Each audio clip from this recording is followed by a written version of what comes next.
continuing D'Agostino and Associates' legacy of helping the injured for over 35 years. My father, John D'Agostino, built this injury firm to help accident victims. This is John D'Agostino, and this is a family firm. For us, it's about doing what's right and making sure somebody pays for your pain. Call us first at 1-800-FIGHT-BACK. That's 1-800-248-3222.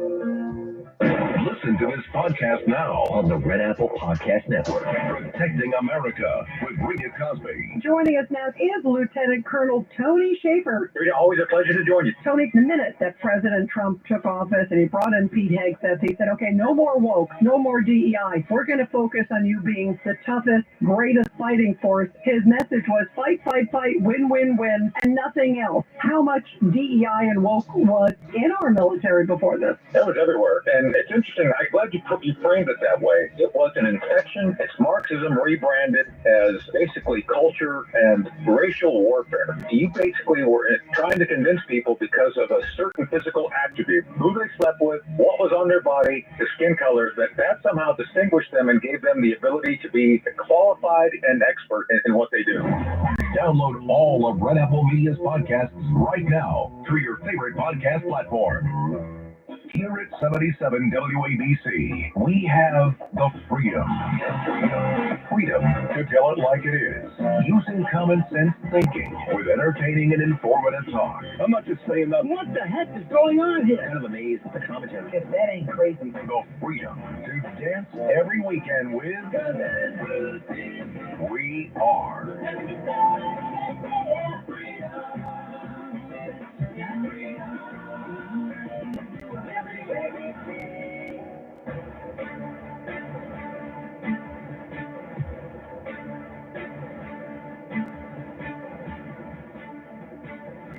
Now, from New York City to the world, it's Dominic Carter. And we are back. Dominic Carter here with you, folks. Good morning to you, wherever you may be throughout the country. An arrest made in Minnesota, that assassin that wounded one lawmaker, him and his wife, shot 17 times a total, killed another and her husband. Horrible situation. He was an appointee of Governor Dum Dum, Tim Walz, in Minnesota. Just imagine if Walz and his tag team partner, Kamala, oh, she's so pretty, Kamala, if Kamala, Lord help us all, if Kamala and Tim Walz were the president and vice president. Some of my Democratic friends, including my own family, my close family, I won't say which members, close, it wouldn't be much of a difference. Trump is just the devil. This is within my own household.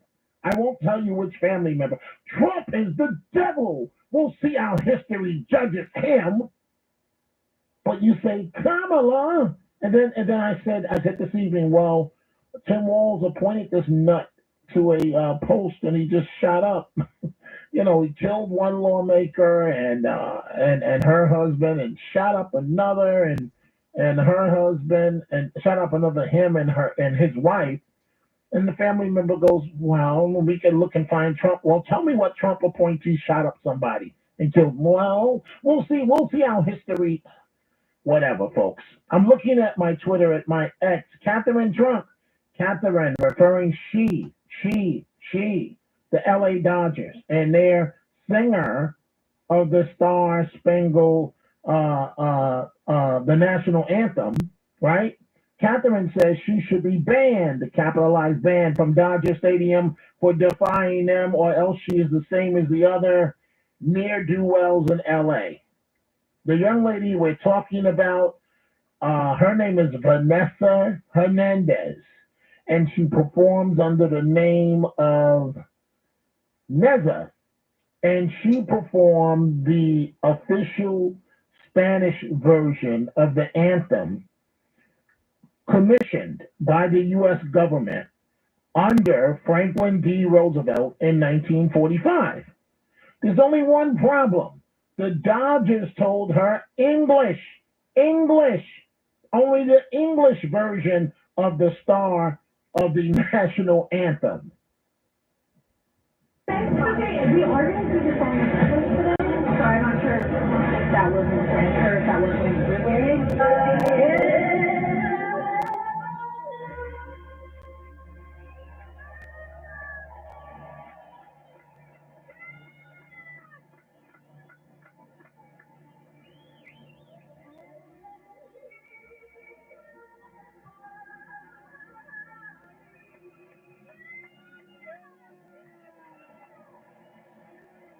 All right, bear with me because I'm still very shooken up and emotional. I just got home from singing the national anthem in Spanish at the Dodgers game, and it is the official Star Spangled Banner in Spanish. You can Google it.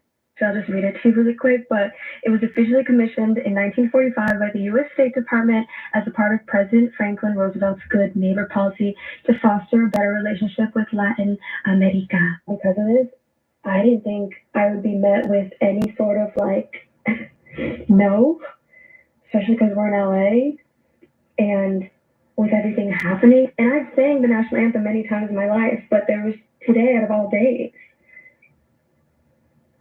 I could not.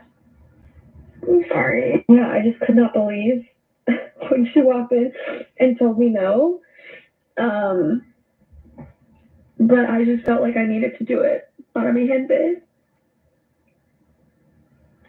For anyone who's been following me for a while, you know everything I do is out of love, good energy, out of love, and I'm proud of myself for doing that today. Because my parents are immigrants, and they've been citizens like my whole life at this point. They got documented really early, but I just can't imagine them being ripped away from me, even at this age, let alone a little kid. What are we doing? Anyways, sorry. This is a whole different side of me that y'all never see, but thank you for all the sweet messages. I love you guys so much. Safe to say I'm never allowed in that stadium ever again, but I love you guys so much. I love you guys. What do I say? Do I say what I really feel, or do I take the political approach? So did it ever occur to you, maybe you and your parents should have never been allowed in the country? Did that ever occur to you, young lady? Oh, my parents were documented as such a young, nothing to be proud of. They still came here, and we don't know if they came here legally. It sounds like they became legal.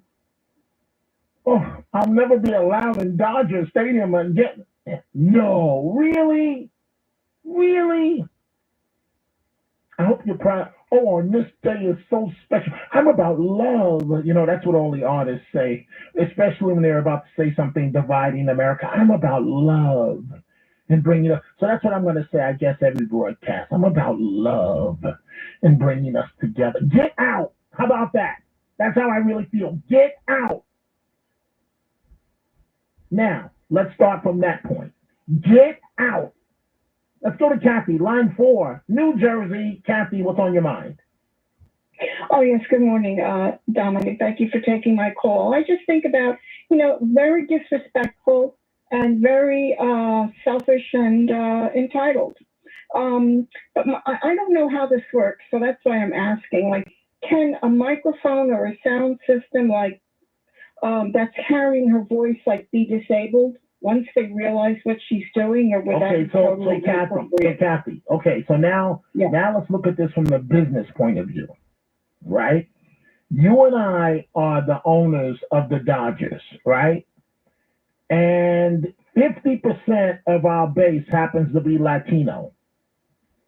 And this singer goes left and does what she wants to do. So now, Kathy, what do you think me and you are going to do as the owners? We're going to let her sing it. Right. Why are we going to let her sing it? Because it's really in our best business interest.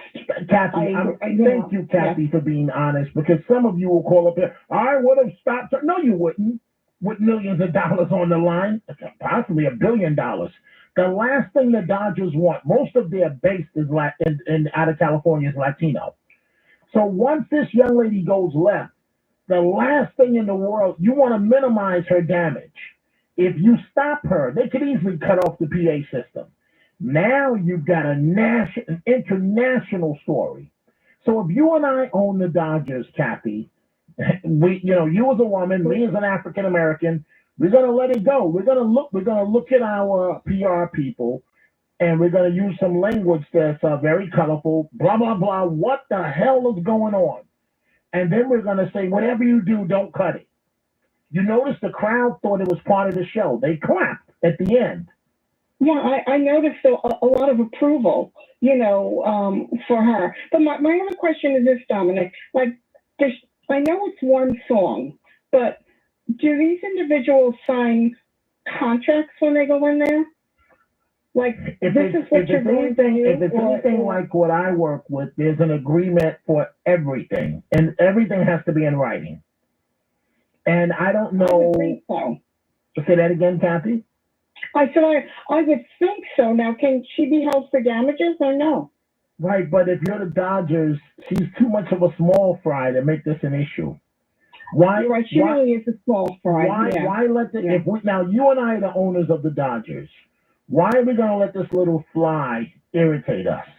We're just going to ban her for life and change our policy going forward, right? And then that's the end of it. Yeah. We just let there are too many millions on the line. Unfortunately, I'm just being real.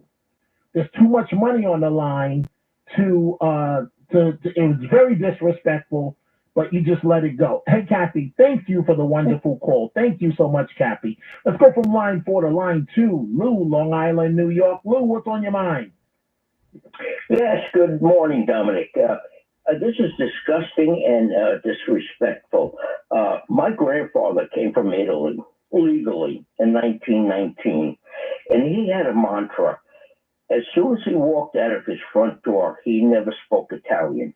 He spoke, admittedly, broken English, but he tried his best. And that's the way it should be. Absolutely. He came to this country and he adopted it, and he never went back to Italy.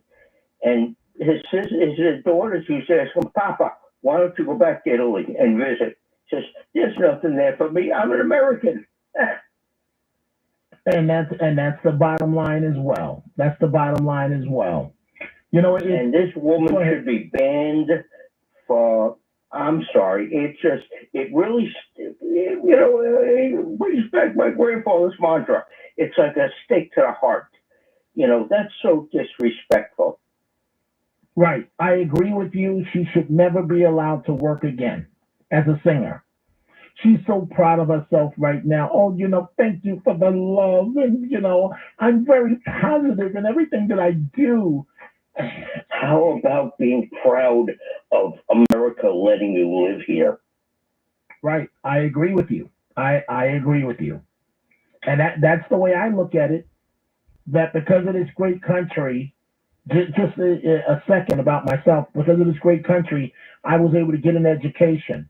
Because of this great country, I'm able to live and provide for my family. And because of this great country, I'm able to have a job and go to work and work every day. And because of this great country, my immigrant grandfather bought a house. Right. I agree with you. She should never work again in life. Lou, thank you in terms of Dominic. Thank you so much for the call. Let's go to line 1, Paulie in Westwood. Paulie, what's on your mind? Good talking to you. I just got a few questions. Now, the people that were assassinated, do you think that was planned by the Democrats? And second, do you think... Paulie, I'm not... There are a million shows you can turn to for conspiracies. I'm not one of them. Right. I'm not one I'm of just them. asking. No. So if you want to say this dude is a nut, a far-left nut that killed certainly the female lawmaker because she defied Democrats and went with Republicans voting against paying for medical care for immigrants, then you could say yes. I don't know the details on the male lawmaker that was shot. But I'm not one for conspiracies. I'm sorry. I'm just asking. I really don't follow politics. I follow your shows.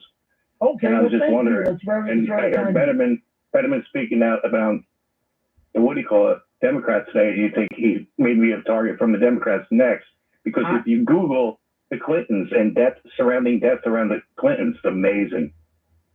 Well, again, I hear you. I don't know. I don't know, Paulie, but I would hope that nothing happens to Senator Fetterman. I think that the Democratic Party needs him. I don't have nobody, everybody's safe.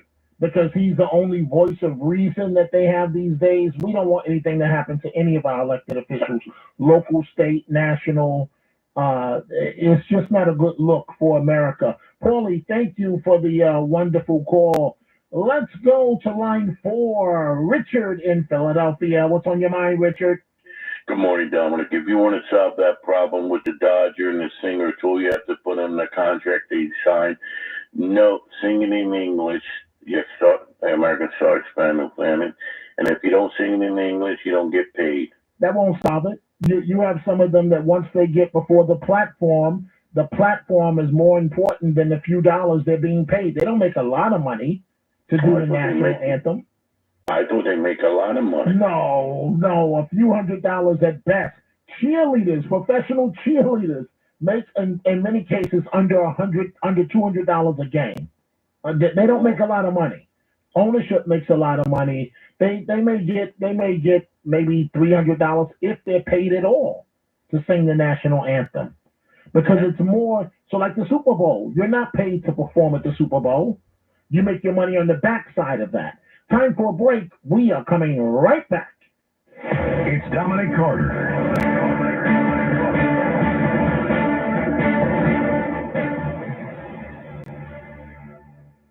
Donate now to toysfortots.org. Working year-round, delivering hope to children at Christmas time and beyond. In 2024, Toys for Tots provided over 30 million toys to nearly 13 million children in need. Donate now. Go to toysfortots.org. Since 1947, Toys for Tots has distributed 708 million toys to 314 million deserving children. Working year-round. Toys for Tots. Donate now. Go to toysfortots.org. Listen to this podcast now on the Red Apple Podcast Network. Building Bridges, that which unites us. A thought-provoking new podcast series hosted by Michael Hirschman, CEO of Solaviev Group. I'm Michael Hirschman. Join me as I tackle vital national topics that affect the man on the street to the executive suite with unscripted, authentic perspectives that spark in-depth discussions with experts in the field. Go to buildingbridges.nyc to watch episodes or download wherever you get your podcasts. Life insurers put life into the things you live for. The new factory that's hiring your neighbors. Maintenance on the bridge that keeps traffic flowing. The paycheck that puts pizza night on the table. Life insurers contribute $8 trillion to communities and local economies through bond purchases and other investments, and protect the financial security of 90 million American families, like yours. See how life insurers put life into America at acli.com. Paid for by the American Council of Life Insurers. Hello, folks. Larry Kudlow here. Pay attention, because China is leading the largest anti-American alliance since World War II. One that's already dumped U.S. bonds, grabbed 43 million acres of our farmland, and is plotting to dethrone the dollar. That's why IRA and 401k savers are protecting their savings with gold. Please go to freegoldguide.com/Kudlow or just call 800-621-3908 for your free gold guide on how to protect your wealth with gold 100% tax-free. This is the Dominic Carter Show, 77 WABC. I'm still looking back to last week. Upstate Congresswoman Elise Stefanik destroying New York Governor Kathy Hochul on harboring illegals. Stefanik, of course, a rising GOP star. Here is part 2 of Stefanik grilling Governor Kathy Hochul, with the governor providing very few answers. Rapes of young girls, beatings of NYPD cops by illegals who are here under Kathy Hochul's failed policies, burning New Yorkers alive. This is Kathy Hochul's New York. It's one of the many reasons why you're hemorrhaging support from hardworking New York These are families. horrific crimes, and they're They're heartbreaking. horrific crimes that are committed on your watch. You signed this executive order on your first day in office. You signed it again and again this January. We deserve a governor who stands up for law-abiding New Yorkers, doesn't put illegals first, but actually puts New Yorkers first. I appreciate Rather than going after the viral moment, I suggest you No. I'm standing up for New Yorkers. No. Rather than addressing the illegals in New York, you're prioritizing your far-left sanctuary state policies, which you put in place with executive orders. Instead of advocating for victims of 5-year-old who was raped, you did not. They were released because of sanctuary state policies in New York State. No amount of words is going to clean up your failed record. New York Governor Kathy Hochul getting demolished by Elise Stefanik. Dipshit. Is the Dominic Dipshit 101. 77 WABC. You got the most stupidest governor. Tim Walz a retard. She's just dumb. Straight up dumb. And we are back. Dominic Carter here with you. We see all of the calls. Like a fucking low wattage light bulb. One under duh. Whatever you do, folks, if you're in Texas appearing before Judge Raquel West, make sure that you come in proper attire and not with t-shirts that have foul messages on them.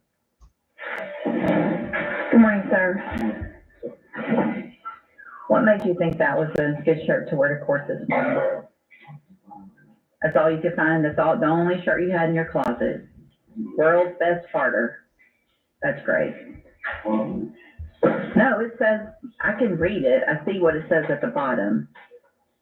You're in felony court. You need to dress appropriately to felony court, and that's not appropriate. So before this judge, whatever you do, do not wear a shirt that says, quote, world's best farter. Who in their right mind in felony court would wear something like that? You know, it's interesting. A couple of governors, we see your calls, we're going right to them, were on testifying before Congress last week. And Congressman Brandon Gill, boy, did he call out Illinois Governor Pritzker for encouraging men to use women's restrooms to get back at President Trump. Mr. Governor, do you think that biological men should be able to use women's restrooms? I'm not sure how this has to do with immigration. It's just a yes or no question. Why are you? It's very standard. Do you think that men should be using doing fact finding? I'm sorry? Do you think men should be allowed in women's restrooms? I'm not sure why this has come to this issue. Tweeted that as a protest against President Trump, everyone should use the other gender's bathroom today. Have you ever used the women's restroom? Not that I can recall ever. You wanted everybody else to do it, but you didn't? Sir, I'm not sure why we're on a topic that has nothing I'm asking to do you, with you're advocating for men to use women's restrooms, but you didn't do it? I do not advocate that, no. Well, actually you did. You said everyone should use the other gender's bathroom today. I can tell you that you are politicizing this in a way that what we ought to be focusing on is. Do you regret encouraging men to use women's restrooms? And the Congress to deal with immigration reform. Do you regret encouraging men to use women's restrooms? Again, you're taking us on topics that have. Did you ever consider that women don't want you in their bathroom?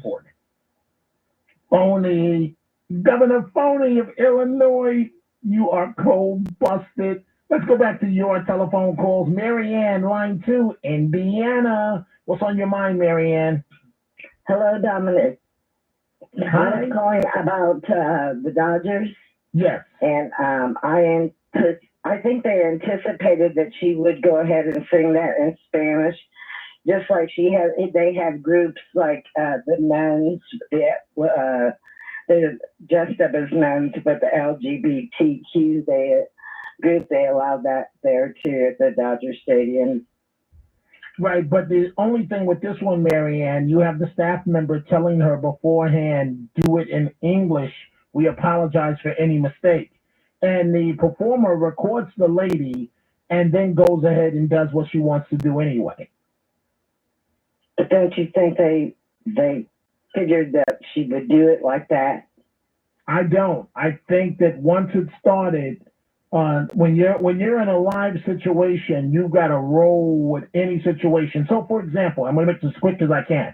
When I moderated a Hillary Clinton debate, in which it was widely anticipated that she would announce that she was going to run for president, you have to have a contingency plan for everything before it starts. So we had a plan for if Hillary refuses to ask a question. We had a plan for if Hillary accuses me on live television of sexism. We had a plan for if people stand up and start protesting and we got to call in police immediately. These are all contingencies that you have in a live event. And certainly a Dodgers game is as live gets. You have the final word, Marianne. Go ahead. Also, isn't English our main language? Isn't it against the law to use no, another language as a main language? This rendition started in 1945 as a Good Neighbor program apparently under President Franklin D. Roosevelt. So it's something the American government did back in the day to say a good neighbor thing. This is 1945. And she's doing it all these years later to be disrespectful, ignorant, and to be polarizing as possible. But, oh, I love everybody. This is the nice side of me. Young lady, you need to be ashamed of yourself and you need to crawl back into the hole from which you came. This is New York's talk leader, the crown jewel of talk radio. WABC New York, WRCR Haverstraw, and 107.1 WLIR Hampton Bays. News first at 59 past the hour. 77 WABC News starts now. 77 WABC News, 59 past the hour. It is 60 and cloudy this Monday, June 16th. Good morning, I'm Les Radabali. Minneapolis police say Vance Bolter is the suspect in the shooting death of a Minnesota state lawmaker. Senator Amy Klobuchar says she knew state lawmaker Melissa Hortman well. I got to know her when we were both in politics, starting out in local offices in the legislature for her, county for me, with kids. She had 2 young kids at the time. Police called the killing of Hortman and her husband and the shooting of Democratic Senator John Hoffman and his wife targeted. They accused Bolter of dressing up in a police uniform and driving an SUV that resembled a cop car when he shot Hoffman and his wife at their home. He allegedly then shot and killed Hortman and her husband. Hoffman is out of surgery and was in stable condition. However, police said he experienced significant injuries. The death toll is rising as the conflict between Israel and Iran continues. In Israel, 10 people have now been killed by Iranian strikes after an unknown number of missiles were able to break through the Israeli Iron Dome defense system. Iran claims 78 people have been killed so far by Israeli attacks into Iran. Over the weekend, Israel reportedly issued an evacuation warning to people living near nuclear reactors in Iran. Iran and the United States were scheduled to hold another round of nuclear talks this weekend in the country of Oman, but those talks have been canceled due to the conflict. The Columbia University activist and green card holder who was detained by ICE will remain in custody. James Flippin explains. A federal judge ruled that Mahmoud Khalil will remain in ICE detention, the decision coming after the Trump administration argued it could detain Khalil, a green card holder and pro-Palestinian activist, under the justification he kept some of his prior work off his application for permanent residency. He was set to be released 9:30 Friday morning until the government successfully pivoted its strategy and kept him in ICE custody. Khalil was arrested back on March 8th. James Flippin for 77 WABC News. No Kings demonstrations took place across the country this weekend, including here in New York City. Avengers actor Mark Ruffalo was among the protesters wearing a hat that read immigrant, speaking to a crowd of demonstrators in Manhattan. Literally together, we're the Avengers now. No one's gonna come and save us, man. Americans unite. The demonstration falls on the same day as President Trump's military parade, with organizers saying their day of defiance aims to show the world what democracy looks like. One person is critically injured, 3 people in custody after a shooting during a No Kings rally over in Utah. Police say shots rang out Saturday night near a federal building in Salt Lake City where around 10,000 people were demonstrating. Utah Governor Spencer Cox called the shooting deeply troubling. And Salt Lake City Mayor Aaron Mendenhall said the shooting does not define our city. The motive for the shooting remains under investigation. The U.S. Army says it has surpassed its 2025 recruiting goals 4 months ahead of schedule. Tammy Trujillo reports. Last week, the Army announced that it had signed contracts with over 61,000 future soldiers. Defense Secretary Pete Hegseth said a new wave of patriotism among America's youth is responsible for the increase in military recruitment. At the same time, a report from Georgetown University says currently less than 30% of American youth meet the requirements for military service due to a range of physical, academic, and behavioral disqualifiers. I'm Tammy Trujillo.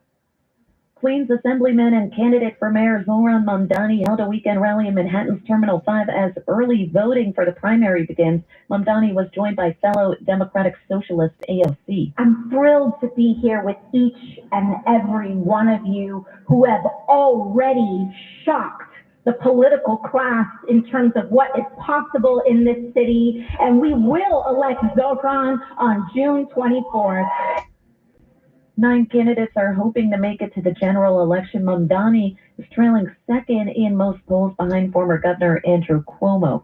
Speaking of Cuomo, he is going on the offense. As early voting starts, Cuomo says Mamdani is inexperienced. You've never dealt with the city council. You've never dealt with the Congress. You've never dealt with Donald Trump. But now you're going to run New York City.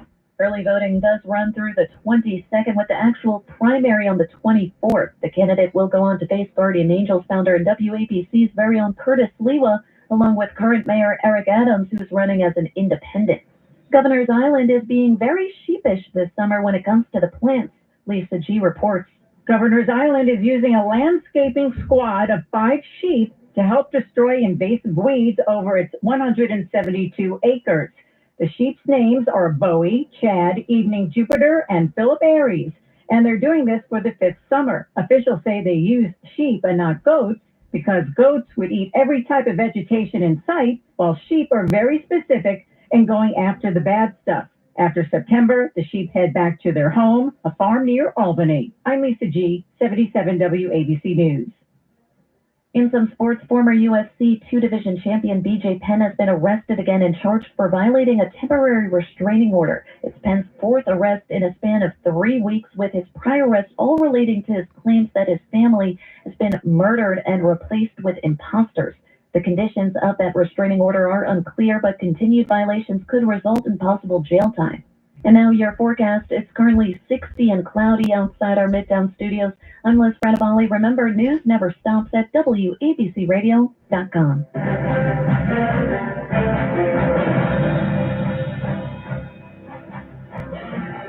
Listen to this podcast now on the Red Apple Podcast Network. Positively Ernie, the podcast. I want you to say hi to Dr. Jeffrey Gurian. If you talk to psychologists, psychiatrists, most of the time when they talk about their patients, they talk about the problem from the past, trying to improve. So what do we do about that, Jeff? If you're fortunate to have a good family and they give you the support and that self-esteem that you need, but if you're not, how do you get that? How do you process that? Yeah. Look, it's not easy, Ernie. It's work. It really takes work. You have to realize that there's a spiritual concept that we're born into the families that we're born into to learn lessons that we didn't learn in a previous life. And some people have very difficult childhoods, and you have to process that by saying your parents did the best that they could do. It may not have been good at all, but nobody woke up in the morning and say, how can we ruin our child's life today? You can make a choice to change the way you think. Download all of Red Apple Media's podcasts right now through your favorite podcast platform.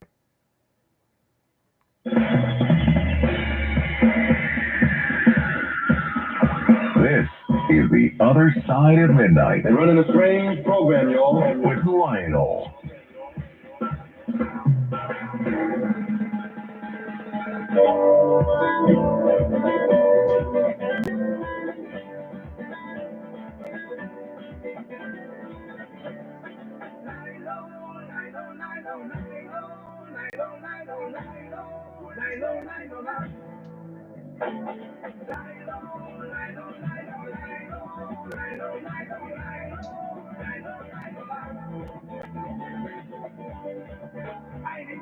Alrighty, Lionel with you. And here we go again. Another week of this thing of ours. This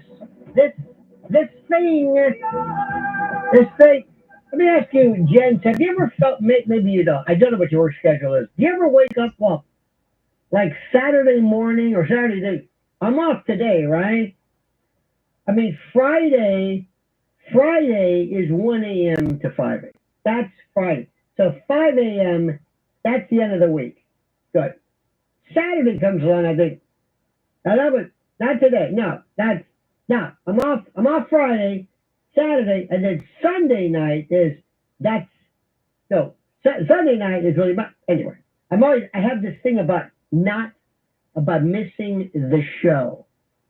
Missing the show it's like this. I have this recurring dream.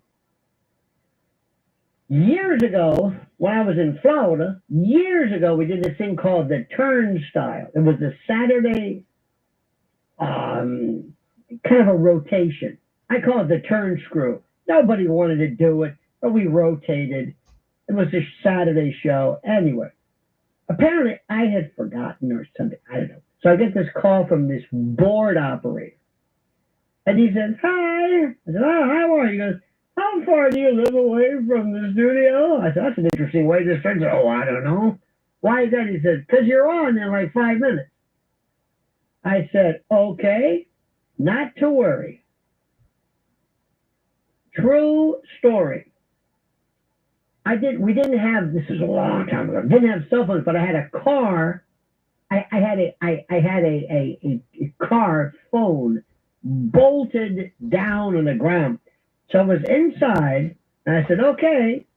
So they came to me, and I said, well, you probably wondered, this sounds odd. Yep, well, here's what happened.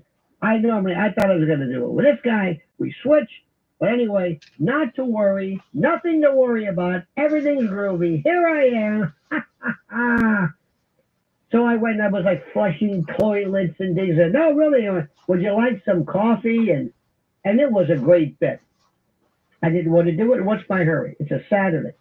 Well, I said, okay. So I'm gonna jump in the car and on my way. So we cut the commercial. I ran downstairs, ran into the car, started up, called the hotline. So now I'm in the car on this plastic big phone, like the old car phones that were bolted to you got the idea. So as I was driving, I said, well, here I am. And I was explaining where I was driving into the station along this long strip called Dale Mabry. This long stretch. It's a Saturday morning. It wasn't really that big. Well, I look behind me, and lo and behold, I've got a caravan behind me. I got people following me.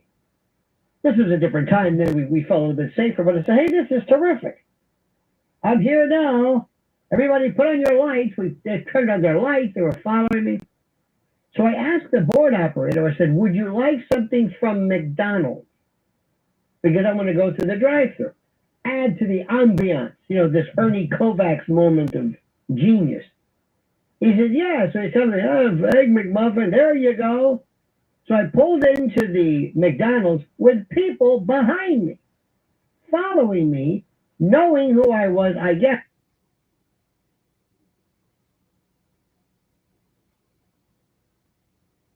Waiting to go to the drive-thru to the speaker, there was a car in front of me. So I stuck my head out the window and said, put it on! And it was 9:70. Put it on 9:70 a.m. What? Put it on 9:70 a.m. Why? Just do it! Okay. So I said, the guy gave me the thumbs up. I said, so, how long? They had a convertible. I said, so how long you been going on? Are you two a couple? And he says, yeah, we're... And then he realized, wait a minute. Why are you coming out of my radio? I said, that's okay. It's a new device. Remember this. This may be something. Mr. Nature Boy, Matt Blaze would know this one. Do you remember Mr. Microphone? Hey, good looking. We'll be back to see you. Pick you up later. And he had the microphone, and you could speak over radios, or I don't know what it was. Like Mr. Microphone. Hey, good looking. We'll be back to pick you up later. So I was carrying on this conversation with these people in the car, and they're wondering, how is this guy behind us talking on our radio and asking us questions? And as I asked them the question, they would start answering the radio. So I said, how long have you been together? And the guy turns to his car, and I said, I can't hear you. You don't have a microphone in your car. What are you talking to? And the guy says, I don't even know what the hell is going on. I came in for a Egg McMuffin, and you're talking to me, some guy in a car. So it was a great bit. You got the whole idea? They're talking to me. They don't know how they're talking to me. They don't know how they respond. They have to yell answers up. Okay, fine. That was it. It was great. Great radio. The program director said later on, he goes, that was a great bit. I said, that's not a bit. It was real. It happened. Honest to God, that's what happened. Okay. Cut to the chase again. I was on another radio station in New York. Not WABC. Another one. And as far as everybody's concerned here, 27 years ago, I said goodbye to WABC. And as far as they're concerned, I haven't done anything for 27 years. Nothing. I've been frozen in some kind of, which is fine. Okay. Same thing happened. This time I'm in a cab on my way, and they had the worst studio ever. It was downtown in Fidei, the financial district next to Trinity Church. Oh, it was awful. Awful. A cab ride is like $80. Anyway, so I'm on my way there. Again, same thing. I had told the board op, whatever, I'm on my way. Don't ask me why I missed it. I think it was a mistake. I'm in the back of the cab, and I told the cab driver, put it on, blah, blah, blah. He puts it on the station, and I'm behind him in the back seat. So, you're driving a cab. And I'm over the radio. I'm in the back seat talking on my phone, but it's coming through the radio. It was absolute radio magic. So that's my fear. It was a great story. I hope you understand it. I hope you understand it. To me, it's clear, it's limpid, it is pellucid as anything you'll ever see. That's me. That's me. What am I going to say? Now, I gotta be honest with you. I don't want to talk about anything that's on the news. Nothing. Because I came here, and I gotta be honest with you. I don't want to start the day with this crap. Because frankly, nobody knows what the hell they're talking about. All right? Let's just be honest. Nobody knows. So why bother? I want to tell you the best story this week. As you know, I don't particularly care for Fox News. I'm sorry. I know that's heretical to say that, but I don't care. Do you know who the name, if I were to tell you a name, do you know this woman? Her name is Rebecca Koffler. Does that name ring a bell? Look her up. Rebekkakoffler. She worked as a Russian doctorate and strategy specialist in the U.S. Defense Intelligence Agency, and she was a guest during the network's marathon coverage of the event Saturday night, the 250th anniversary of the Army. It was wonderful, great. It was a wonderful celebration, best I've ever seen. Not Fox, mind you, but what the president did. This woman is a Russian analyst, and she was gassed out of her mind, gooned, waxed, gone, arrebatado, as we say in West Africa. She was gone. So my wife even noticed, she was watching, goes, is this woman drunk? I said, who? This woman. And it was, they were on with Lawrence and Emily Campagno, Lawrence Jones and Emily Campagno. And Emily Campagno talks like this, she talks like this, as far as I'm concerned, I think the president, and I said, what is this? And Lawrence Jones, bless his heart, anyway, I can't imitate him because you'll get upset, but he just stops words. United States of America, okay, fine. What are you going to do? I don't listen to them, but whenever I do, I remind myself why I don't listen to them. Because they're 12 years old, and they don't know what the hell they're talking about. But the best is check out Rebecca Koffler. Gone out of her mind. So during the course of this, she's posting pictures of this champagne that she's got. She says, well, POTUS is apparently encroaching on my airtime. My hit is moved to 8:20 to 8:30, alerting us to this. Depending on how long Trump takes, I'm honored, refilling my champagne glass while waiting for my hit. Got an American flag and a picture of her champagne glass and this dirty microwave, this dirty, greasy, kind of like an oven. I mean, this woman, anyway, bless her heart. Here is the reactions afterward. Sounds like she's been celebrating for 250 years. Who thought it would be okay to put her on TV? Another one says, this is hard to watch. You should put a sensitive warning on that video. It is the very definition of cringe. Then somebody says, this is how Rebecca speaks. English is not her first language. No, it's not that she didn't speak English. She was gooned, gone, through. She had her load on. She took a little bit too much. Anyway, it was the greatest moment in it. I'm telling you, where Lawrence is a Emily Campagna, who talks like this, as far as I'm concerned, and they're like talking to her. Now, somebody along the way would have, when they hooked up with her, they would have said, hello. You think somebody would have said, I mean, even especially, by the way, Riff Raff puts people through verbal gymnastics, tongue twisters, kind of do like an on-air sobriety check. This woman was gassed. So this is a visual. They hook up, they're checking. There's a producer. It's not like she's on the phone. You can kind of hide that. Somebody's out of their mind. You can hide the fact that they're drunk. Because, well, she's Russian and she doesn't know what you say. This one was like, She looked gone. So somebody said, okay, you're next. Make sure you turn your radio. Nobody checked it. Rebecca Koffler, please watch it. She's famous. I love her. I would have all drunk TV. The only way you got to be on is if you're drunk. You got to be out of your mind. The only way is, who wants to hear Rebecca Koffler tell me what I feel about my country? Why do we need her? It's this fact that you live in this world of B-roll. They take these people and they say, put something on. Put something on. Just put anybody. But she's drunk. Put her on.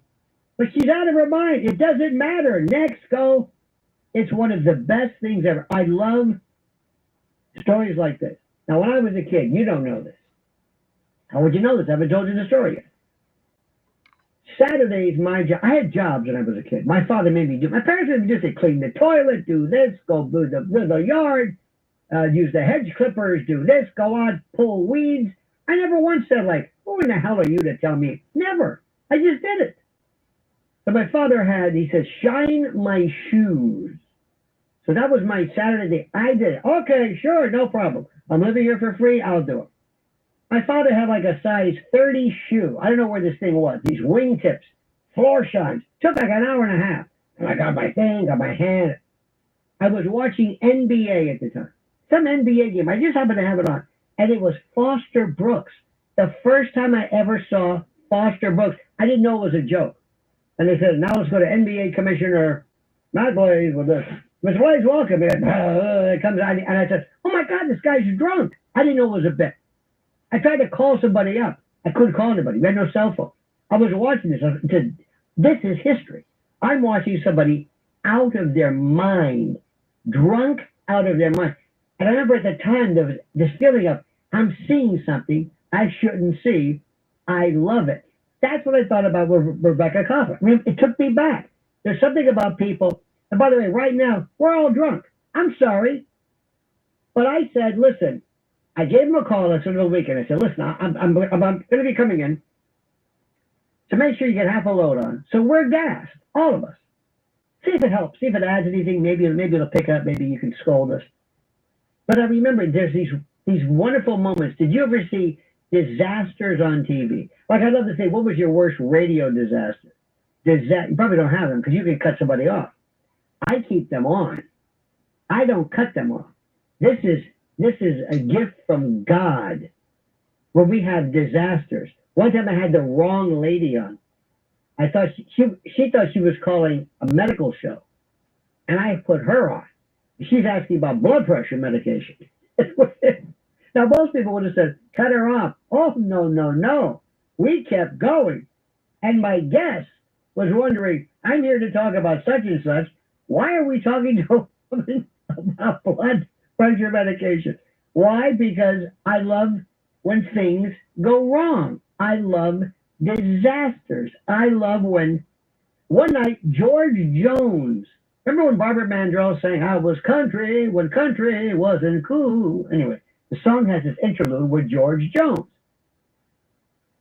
Well, he was in the audience that night. He was gassed out of his mind. This is George Jones, who was really bad. So she decides, I'm going to surprise George and walk out, maybe it was planned, I'm going to walk out into the audience and put a mic into his face and have him sing along. Well, they didn't check him out. He was gassed.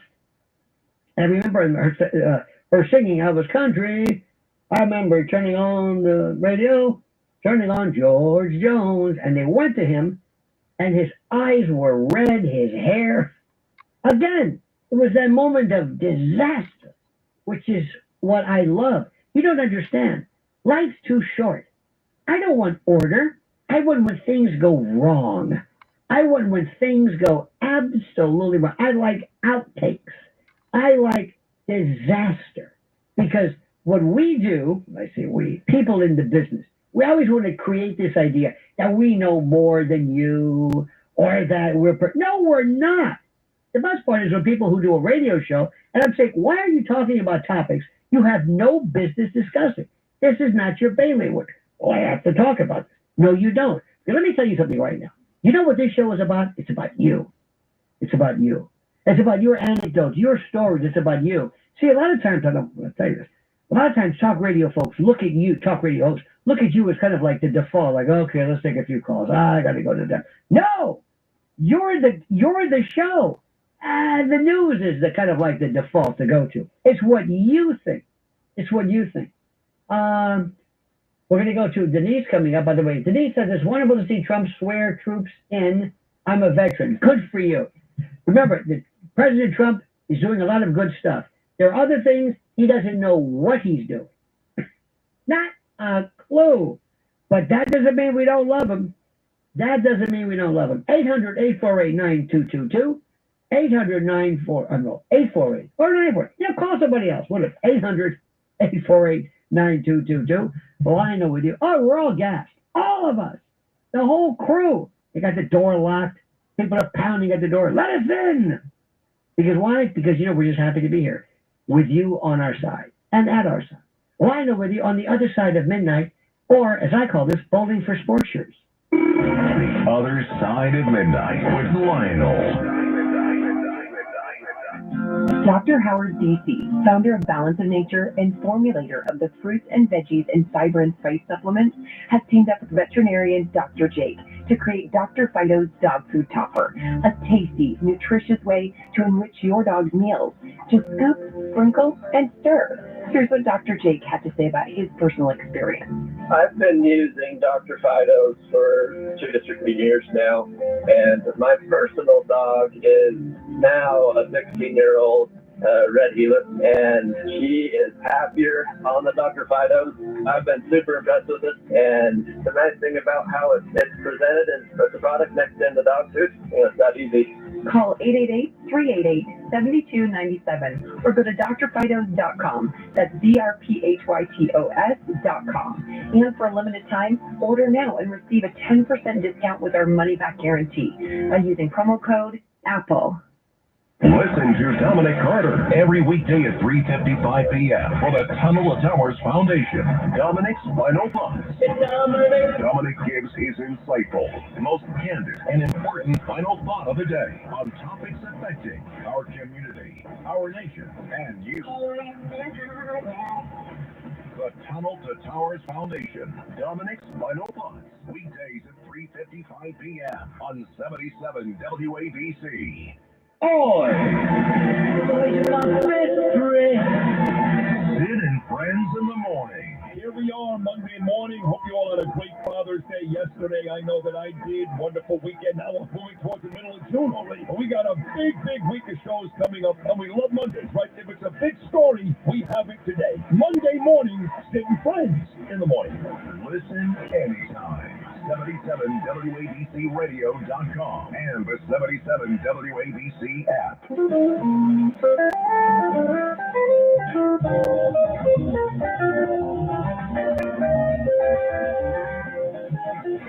It's The Other Side of Midnight with Lionel.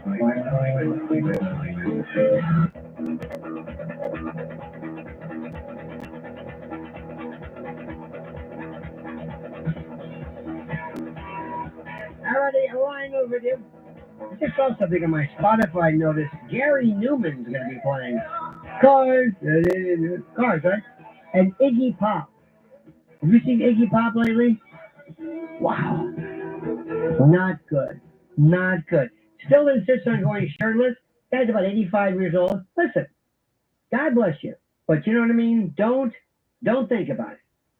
He's worth like $800 million and he lives in like a box. Also, Air Supply is coming. All right, quick. Air Supply. What did they do? Lost in Love.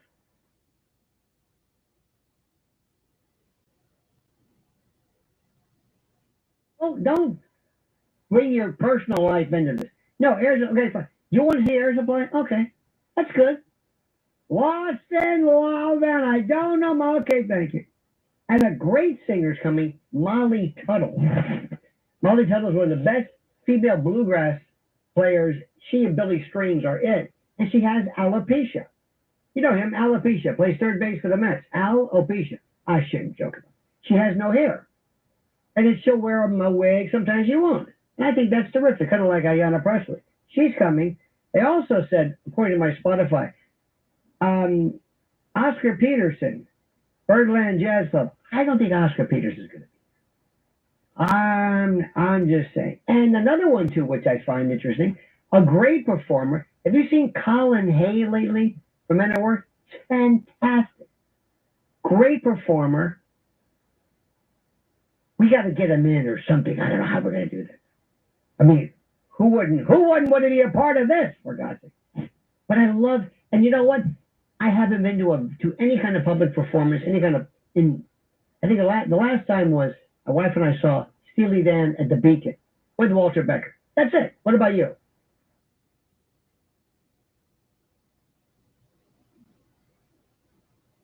He's 17. Wow. So it was 8 years wow. ago. That was a He is phenomenal. What about you, Riff? You and your clan, your kids, your fellow folks, you go to that thing called a concert? I went to Iron Maiden over, I think that was in March, and they were pretty good. Wow, March. Iron Maiden. You don't look like a headbanger to me. Maybe that's it. Maybe I don't know. I don't know what that means. I don't mean to be insulting. I don't know what an Iron Maiden. You know what an Iron Maiden? They come in all shapes and sizes. That's true, and groups as well. You know what an Iron Maiden is, right? You know the torture device. Have you ever looked that up? Please do. Please do and read it. I'd like for you to read it out loud. In fact, let me read this for you. Let me get to this. I love torturers. They're one of some of the most brilliant people. I'm not advocating this, though there are some people which I would not mind putting in there. What is an Iron Maiden, the torture device? Right? I'm going to ask our friend at ChatGPT. I can even, you know what? Let me see if I can do this. If I put, is it 30 past? Wait a minute. Sometimes we do 30 past during the 1 o'clock, then we don't, then we do. Is it me or what? No, we don't do that for the first hour. Why? Okay, we don't. And the first time I don't bring it up, you're pointing to your watch. It's like, okay, it's 30 past the hour on the Lionel Show. Now, if I play ChatGPT, is there a copyright on this? I don't know. Like, what is this? What's the voice? If I hear this, because ChatGPT is, I mean, let's see if we can, let's hear this. Here we go. Iron Maiden is a legendary torture device often associated with the Middle Ages But, spoiler alert, it's almost certainly more myth than reality. Oh, come on. What it allegedly was. The Iron Maiden was described as a coffin-like iron cabinet with spikes lining the interior. Like the studio. The idea was that a victim would be shut inside, impaled on the spikes, but not fatally, so they die slowly from pain, blood loss, and infection. Yeah. It's been depicted as the ultimate symbol of medieval cruelty and sadistic justice. Right. But here's the twist. Here's the twist. The historical reality. Most historians now agree the Iron Maiden, as we imagine it, didn't exist during the Middle Ages. Oh, come on. It's likely a 19th century invention assembled from various pieces of older equipment and made to sell museum tickets or sensational. Oh, now you tell me. No medieval records definitively describe such shut a up. being used. I don't need that. There was one that's even better. It's a device that, shall we say, is placed within certain orifices of the body, and then it opens up like an umbrella. All right, I'm just going to leave it at that. Imagine that one. See, I do this all the time. I do ChatGPT, and I send people, like I'll say something like, write a real sarcastic hello to somebody, and I call them and I play it, and they say, who is this? She sounds kind of bubbly. ChatGPT changed my life. Let's go to the phone, shall we? Right off the bat, Denise in Fort Lee. Denise, you're on the Lionel Show. I was going to comment about the president's, day in Washington, D.C. Indeed. And he inducted people into the Army, and I think that was really incredible. I was in the Army. I was inducted by an ordinary captain. On our side? To be inducted. What do you think? To be inducted by the president of the U.S., it's like totally amazing. I thought it was wonderful. I thought the music was incredible. And then right near us in the Hudson River, all of a sudden, kaboom! I mean, I thought it was some of the closest fireworks I've ever heard. And I kept thinking, I could see some veterans not liking this. I know dogs don't like it, but we looked out the window and it was serious. The whole display of explosions and the like. No, I thought it was terrific. There's one thing about this president. Say what you like, or say what you must, or say what you will. I appreciate, maybe now more than ever, what I considered corny, sentimental patriotism. Now I love it. I love it. Tony Clifton, ladies and gentlemen. Remember Tony Clifton, who was Andy Kaufman's character? Tony Clifton joins us. Tony, you're on the Lionel Show. Hi, Lionel. You're just so on the mark with Emily Compagno. She and Lawrence Jones just really were like outnumbered. They just ruined the whole parade. Outnumbered. They really did. They were too much competition. But, she did say, I don't know if you heard her say, she goes, and I was a cheerleader. So her story is that, Lionel, after she passed the California bar, she worked as a criminal defense attorney. And then she served as the captain of the Oakland Raiders cheerleading squad. Straight up. Well, that's what I want my lawyer to do. I don't know about you. I swear to you, I can't watch any of it. What is her name? Harris Faulkner? I'd like to see Harris Faulkner and Cash Patel in a stare-off. Harris Faulkner always looks like she just got bad news. Like she's watching an autopsy for the first time. I'm serious. Yeah. Those eyes, it's like so serious. Hang on, this damn. What is it? We need to oil this thing here. Just a minute. How many times have you heard that? We need to oil this thing. Look at it. Okay, there we go. None of these people really do much for me. I'm sorry. I can't help it. You know what? I've outgrown that. The stuff that I want to see is maybe online. I kind of want to see some other ones, but it's so corny. Have you ever seen that? The last time I watched it was at what is her name? Ainsley. Who said, I love our troops. I love our troops. Okay, Ainsley, you love our troops. No, I swear to God, I love you. Oh, okay, thank you. And she sits there, she reads her notes. She's going to marry Hannity. So you know what that's about. Then we got Brian Kilmeade, who always looks like he just showed up late. Like, what is it? Where am I? What are we talking about? What's going on here? I said, Steve Ducey. I'm Steve Ducey. It was like, what is this? And Steve Ducey says, hey, Steve, you're getting the boat. Well, I'm sure glad I don't have to get up at 3:30 anymore. You lying set. You're making $8 million. What do you have to do? Well, I'm going to spend more time with my family. Your family's 40 years old. I wish they would sit there. What would they say? I don't want to leave. They say I'm too old. I don't want to go. Please, I'll work half. Maybe they'll be like this. I'm sorry. Go ahead. Steve Ducey always says, "Mr. President." So what were you thinking when you said this? No, that's Peter Ducey. Peter Ducey. Peter, Steve, Eddie. What the hell's the difference, right? And another thing too. I just turned it on, and I had to turn it off. Mark Levin, the worst looking set I've ever seen. It looks like they've got, like, have you ever seen those Amish fake furnace things? Like those what am I saying? The fake fireplace. Fireplace, yeah. It looks like it's like the worst. What is this? It looks like an old Zamfir King of the Pan flute ads. Just horrible. It's so lame. And speaking of which, I hate when you have some poor guy who goes outside on Fox and it's barbecue season. They're going to tailgate party. Hey, we're going to be talking to somebody from the Pork Institute. Let's go outside. What do you think, Dana? Well, that's right, Steve. We're talking to Ed Kilbody from the Pork Institute, and we've got some tips for how to cook up them wieners. I mean, this is like what?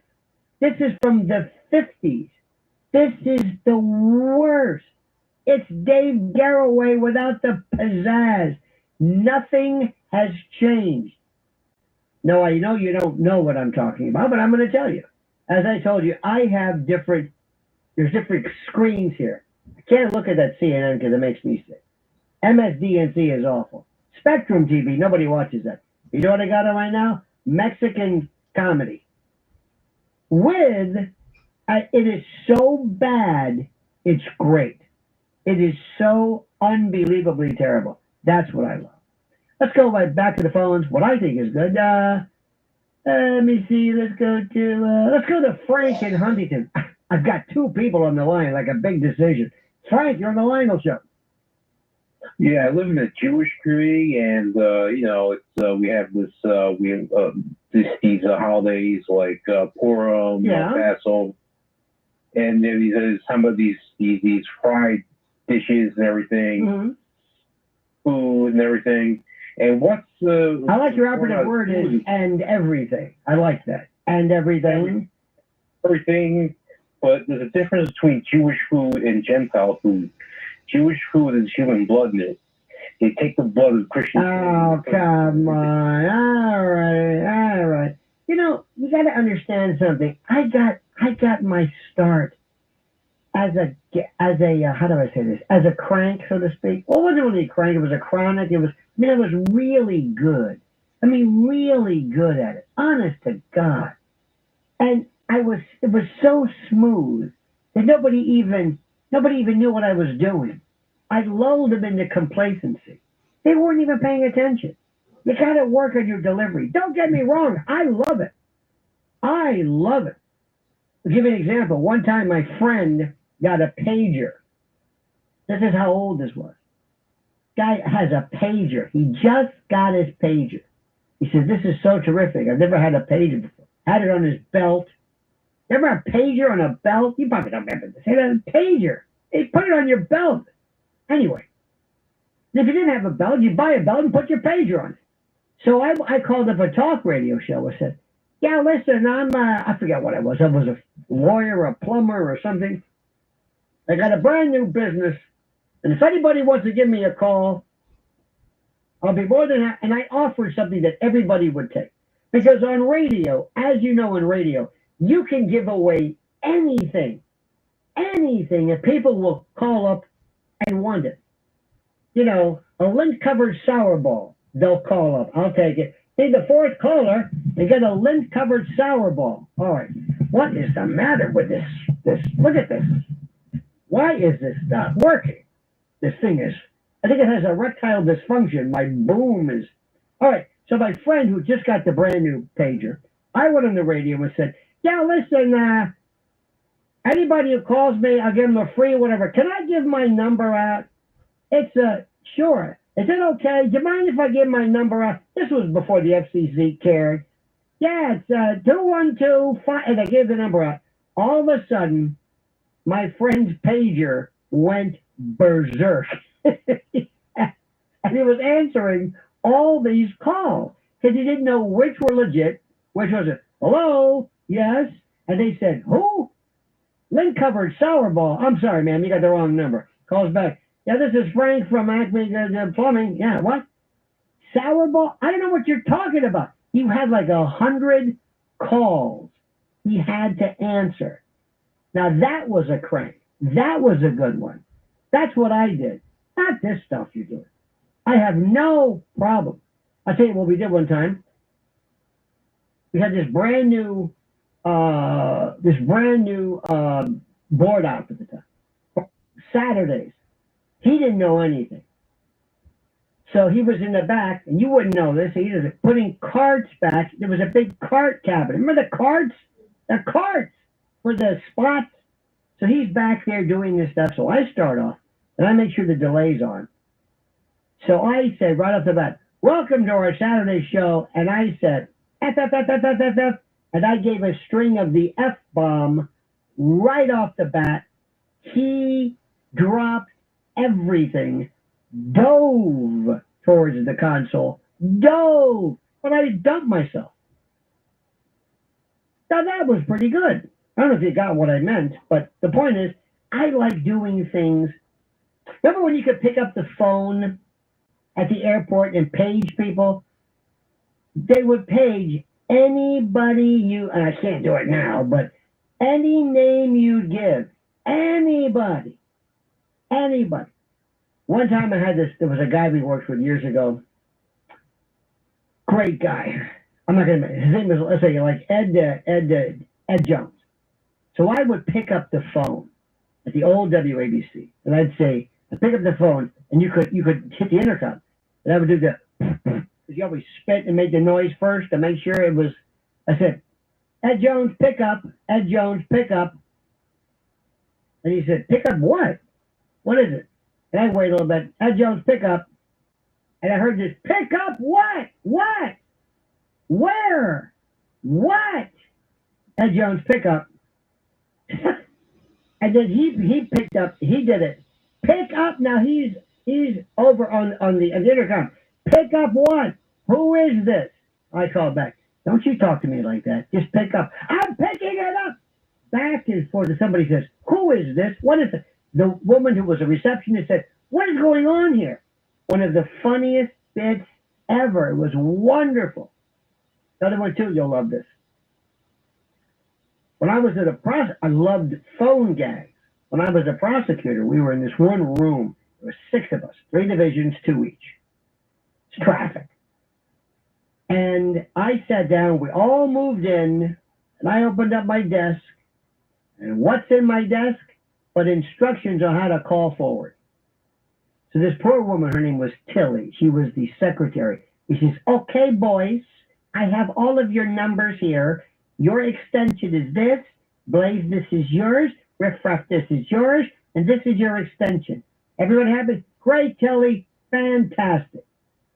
So I saw this one guy. He gets there. He sets up. One of these people who you work with in the office has all these personal pictures, personal effects, pictures of his family, the big paper clip that says, mañana, all these personal effects, pictures and a blotter.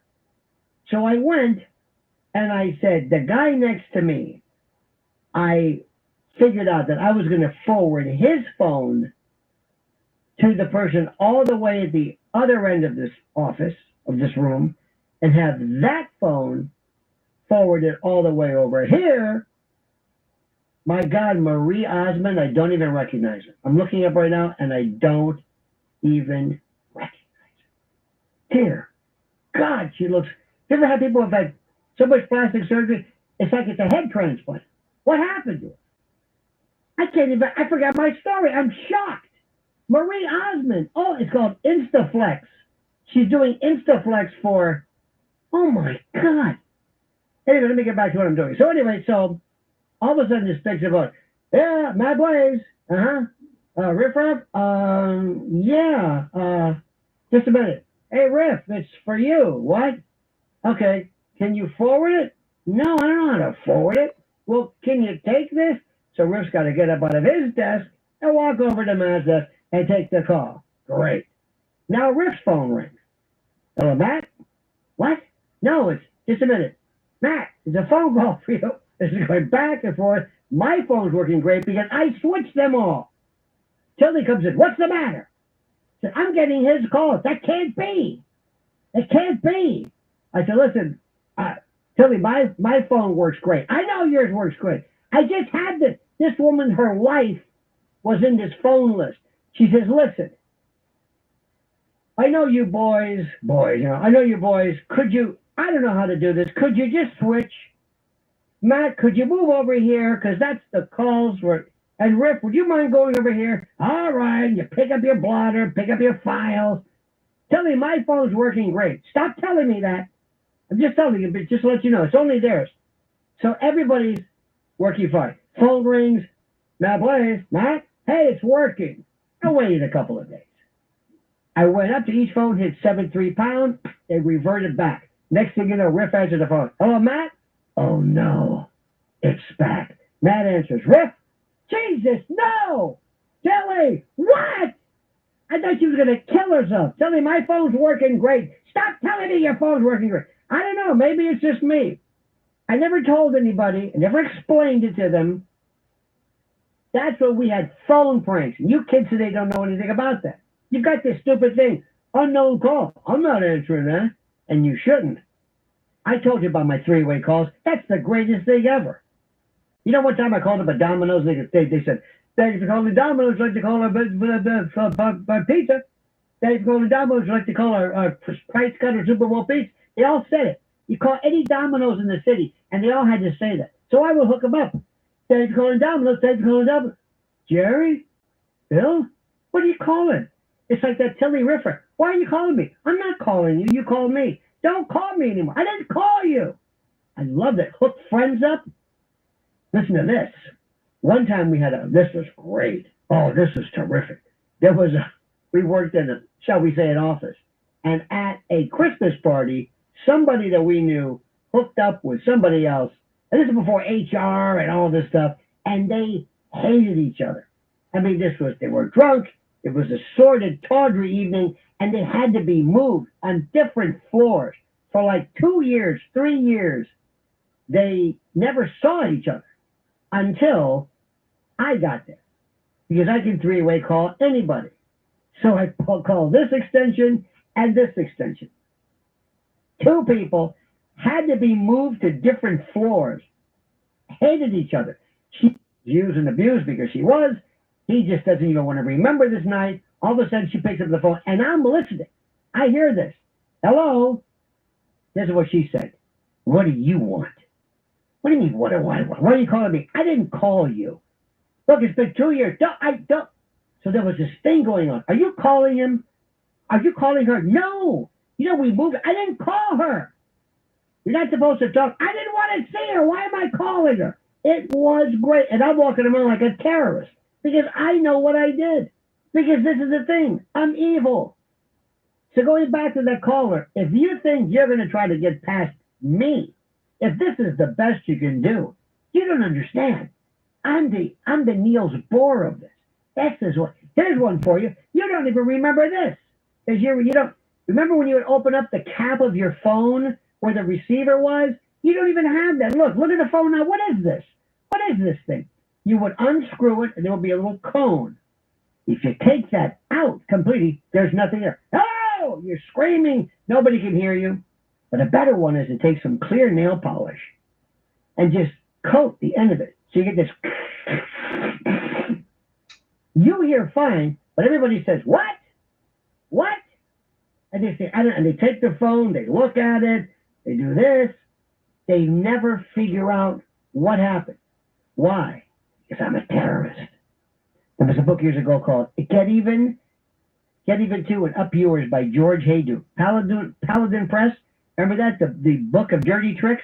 Oh, I can't even tell you what they are. There was one, How to Ruin Plumbing, Carbide Bombs. Oh, man. So let me just tell you something. Remember, I'm evil, okay? I'm evil. I may sound like a nice guy, like, oh, he's so funny. Oh, no. Believe me, you don't want me as your enemy, because I will if I said this in English, oh, we're all drunk. I'll stay up nights trying to figure ways to get you back, all right? Okay. Is it time? Let's make our stroke hands now. By the way, MeTV, Barbara Bel Geddes is on. Now that's the kind of thing you got. The Other Side of Midnight with Lionel. Greg Kelly here for Colonial Metals Group, China's leading the largest anti-American alliance since World War II, one that's already dumped U.S. bonds, grabbed 43 million acres of our farmland, and is plotting to dethrone the dollar. That's why IRA and 401k savers are protecting their savings with gold. Go to freegoldguide.com/Kelly or call 800-655-5186 for your free gold guide on how to protect your wealth with gold 100% tax-free. Donate now to toysfortots.org. Working year-round, delivering hope to children at Christmas time and beyond. In 2024, Toys for Tots provided over 30 million toys to nearly 13 million children in need. Donate now. Go to toysfortots.org. Since 1947, Toys for Tots has distributed 708 million toys to 314 million deserving children. Working year-round. Toys for Tots. Donate now. Go to toysfortots.org. Here's what the most powerful man in the world says about the most powerful station in the world. We have John Catsimatidis, number one, and his beautiful wife, Margot. And I want to thank you. And he's done a fantastic job. The family has with ABC, and they have the biggest radio show and biggest station, I think, in New York. So good. So we have to really be nice to them when we think we're going to win New York. And if you have him on your side, thank you very much, my friends, for a long time. Thanks, John. Be like President Trump. Listen to 77 WABC. The views and opinions expressed by the individual hosts and their guests do not necessarily reflect the policies or positions of WABC Radio, its management, or its sponsors. Greetings to you. This is The Frequency. Hello, Mom. Larry Harrison with you. Really? All American Cousins. You are listening to Rush Limbaugh. Get on 5 this is how it goes down. When you fell in love with radio.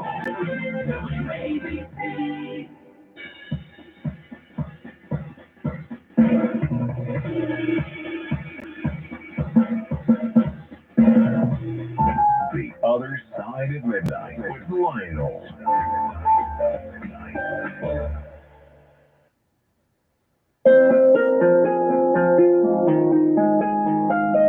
Welcome to Sichuan Palace. Hello, baby, you're cold, I can't hear a thing. I have done more service in the club, you say. Now, is there some significance to this, or do you just like this song? Am I missing something? It's called Telephone. Oh, okay, I don't know. Who is this? This is one of those singers. Lady Gaga. Okay. Lady Gaga just can't make it, you know what I mean? She tries, she gets close, but this is, speaking of favorite torture devices, look this one up. I can't read this to you. Look up the pear of anguish, also called the choke pear or the pear of pain. That's a good one. How about this? The Judas cradle. I'll just clarify this. The victim is hoisted above a pyramid-shaped seat, lowered slowly onto the point, okay? And, that's about it. So anyway, body weight causes, okay, just check this out. So don't give me this Iron Maiden. That's for kids. This is what you do. You know that son of a gun they caught who killed those two people? They, I'll get him. Bring him over here. We got him in the field. No, I'll take care of him. Sit down, Mr. Big Shot. So it's really meant a lot to you. Yeah, I'd like to introduce you to the Judas cradle. Oh yeah, we're not going to ask you any questions. We're not interested. I just want to see the expression on your face. Let's go back to the phones, back to what I call fun. Let's go to Pete. Pete in New Jersey. By the way, all the phone lines, all 5 are filled. What does that mean? Nothing. Remember, you're the music. I play you. Pete, you're on the Lionel Show. Hey, Lionel, how you doing? Hey, I had my Foster Grant moment was, remember Charlie McCarthy? Foster Grant is a sunglasses. Foster Brooks. Foster Brooks. Sorry, Foster Brooks. I like your delivery, by the way. Have you ever thought of hostage negotiation? I think you'd be great. Or poison control. Anyway, talk to me, sir. Remember Charlie McCarthy? Who doesn't? Oh, God. Charlie I was McCarthy. a little kid. I was in, like, grade school. Rufus-State. And I'm watching Who are these the people St. I work Patrick's for? Day parade. They talk about all of these references. And Charlie's getting lit up. It's He had Edgar a little Bergen cup and next to him. Charlie And McCarthy. little did I know, I didn't know he was drinking, but by the end of the parade, he's slurring words. Oh, my. I mean, do you remember that? Well, not the particular event. You mean, is this Edgar Bergen? No, Charlie McCarthy.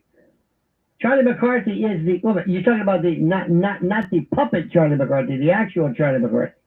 Yeah, the guy that used to be on Channel 11. No, in New York. What was this, in the 30s? No, it was like in the middle 60s. Well, there you go. Thank you, Pete. I appreciate it. Pete can tell a story. You know, who was it? Harry Carey. Roboter. Remember, he would do the Budweiser and get gassed out of his mind. Those were great days.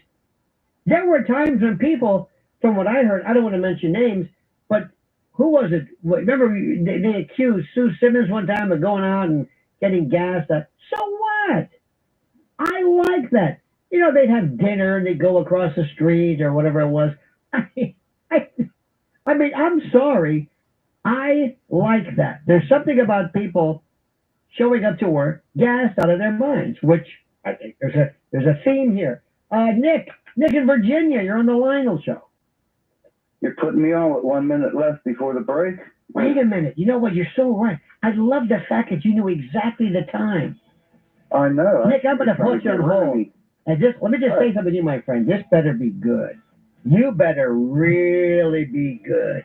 All right, we're going to make you whole. All right, we're going to get back to Nick in a while. Nick promises this is the best call of the night. It better be. Because if it's not, I will find you. And I will show you the pair of anguish. Okay? This is New York's talk leader, the crown jewel of talk radio. WABC New York, WRCR Haverstraw, and 107.1 WLIR Hampton Bays. News first at 59 past the hour. 77 WABC News starts now. 77 WABC News. It is 60 and cloudy this Monday, June 16th. Good morning. I'm Liz Ranabali. President Donald Trump says it's about time the United States celebrates its victories. Thank you to the greatest, fiercest, and bravest fighting force ever to stride the face of this earth. Speaking at the 250th Army Anniversary Parade after conducting a re-enlistment ceremony, Trump said America's enemies have learned that if you come after the U.S., you will lose. The president highlighted different battles that have happened over the years in different wars. Trump said, no matter what happens in the future, America's army will always be there. The parade came as no King's Day protests took place across the country in opposition. Minneapolis police are conducting a massive search for the suspect in the shooting death of a Minnesota state lawmaker. Correspondent Adrian Brodas has more. The medical examiner confirming that Minnesota's former Democratic House Speaker, Melissa Hortman, and her husband, Mark, died from multiple gunshot wounds. Vance Bolter is accused of dressing up in a police uniform and driving an SUV that resembled a police vehicle when he shot Democratic Senator John Hoffman and his wife. He then allegedly shot and killed Hortman and her husband. Police believe Bolter left the area and called the shootings targeted.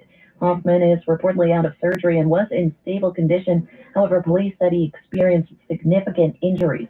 President Trump called the shootings absolutely terrible. Oil prices are surging as Israel and Iran exchange missile fire over the weekend. Americans could soon feel a pinch at the pump, Gas Buddies Patrick DeHaan explains. Israel could attack oil facilities and it could disrupt the flow of oil out of Iran. That's going to affect anything that comes out of a barrel of oil, whether it's gasoline, diesel, or jet fuel, or even the price of plastic. So this could be pretty far-reaching. Prices rose about $4 a barrel after the strikes on Thursday. An oil price analyst described the impacts from the strikes as likely to be temporary. However, the price increase may also be felt by drivers at gas stations. Iran is a significant global producer of oil, despite sanctions placed on the nation. Over 460 employees at the CDC are getting their jobs back after being laid off. Lisa Carton has more. The Department of Health and Human Services said reinstatement notices were sent out this week. HHS did not give details about the rehiring decisions. Officials have confirmed that around 200 of the reinstated workers were from the CDC's National Center for HIV, Viral Hepatitis, STD, and Tuberculosis Prevention. Another 150 workers were from the CDC's National Center for Environmental Health. I'm Lisa Carton. A juror has been dismissed from the panel in Sean Diddy Combs' sex trial here in New York City. James Flippin has the story.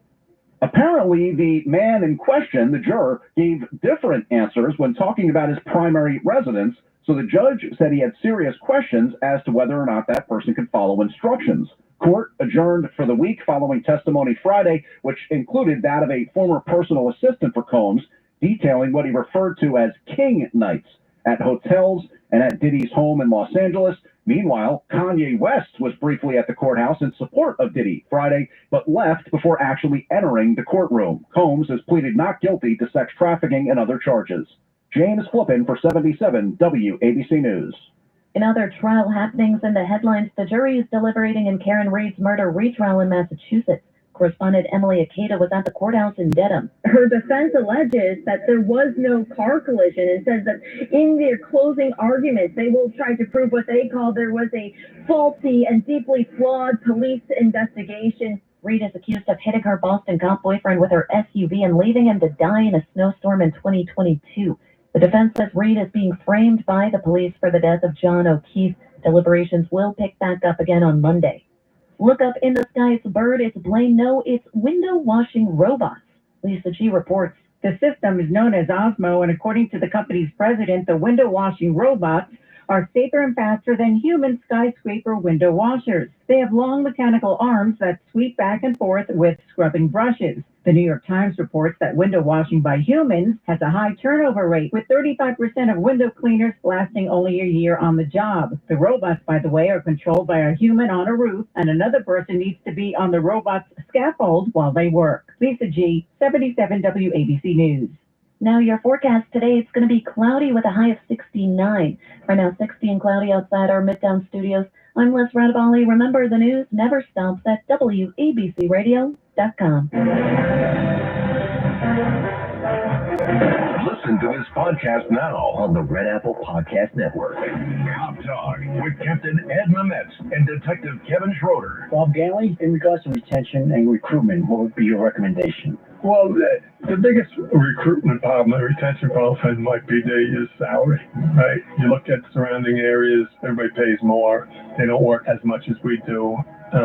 Anytime you put on a uniform, you're a target these days, but if you're compensated for it, it's a little easier to take. That's why we lose all our guys to Nassau, to Suffolk, to NCA police, state police, Florida.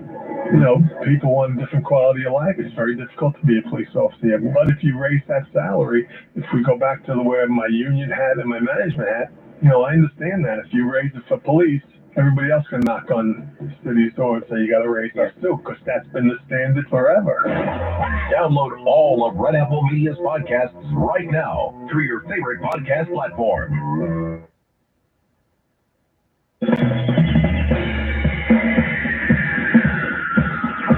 This is The Other Side of Midnight. They're running a strange program, y'all. With Lionel.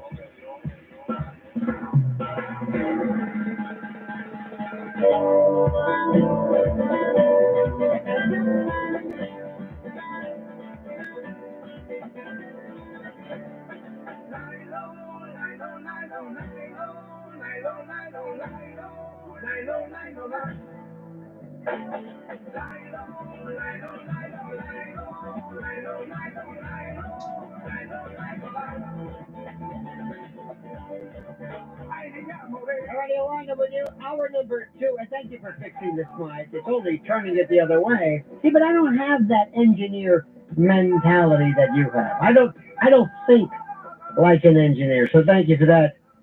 Nature Boy, Lionel with you, and we're talking about, well, you are the music, I play you, okay?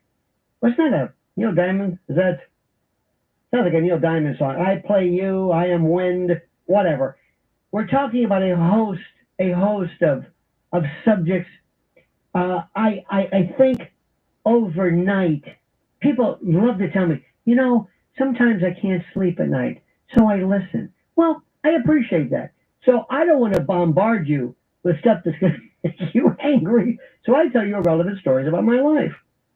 Listen, it's not that I don't think politics is important, but you wouldn't want to hear my politics because I'm a nihilist. And I'll just leave it at that. I'm against everybody and everything. Whatever you are for, whatever you suggest, I'm against it. It's like Groucho Marx. So rather than talk about that, I want to talk about you. Now, Nick, by the way, called him a Virginia, real snotty, arrogant, absolutely just full of himself, pompous. He says, what? You're only going to have me on with a minute to go? I said, okay, Mr. Big Shot, we'll keep you on. Nick wants to talk about some type of leakage. I don't know what he read. Maybe that's it. Hey, look, if it helps. Anyway, Nick's in Virginia. Nick, I held you over like I promised, so this better be real good, my friend. That's all I'm going to say. Well, thanks for enabling my addiction to your program. I used to like reggae music. But anyway, sometimes I get up in the morning and wait a minute, stop for a second. That has nothing, that's not reggae, that's Latin or something. That's not reggae. Well, sort of has it. Okay. I used to like the glockenspiel, but then I found penicillin. Huh? Anyway, talk to me, Nick. Well, I wanted to tell you about my favorite concert that I saw way back in 1973. The world cannot wait for this one. I'm telling you, bated breath, my friend. Bated breath. Well, it was a 50 cent. I got to see Sonny Terry and Brownie McGee for 50 cent at the University of Pittsburgh. And a friend of mine and I were just waltzing through the University of Pittsburgh, and we saw a sandwich sign that said, Sonny Terry and Brownie McGee today, 50 cent. So we went down and we were the first ones there, so we sat in the front, and we were like 15 feet away from Sonny and Brownie. And first we were sitting there saying, where's all the amps for everything? It was all acoustic. And before Sonny and Brownie came out, Norman Blake came out and warmed it up. Have you heard of Norman Blake? Who? Norman Blake. Oh, yes. String guitarist. Yep. Very good, excellent bluegrass.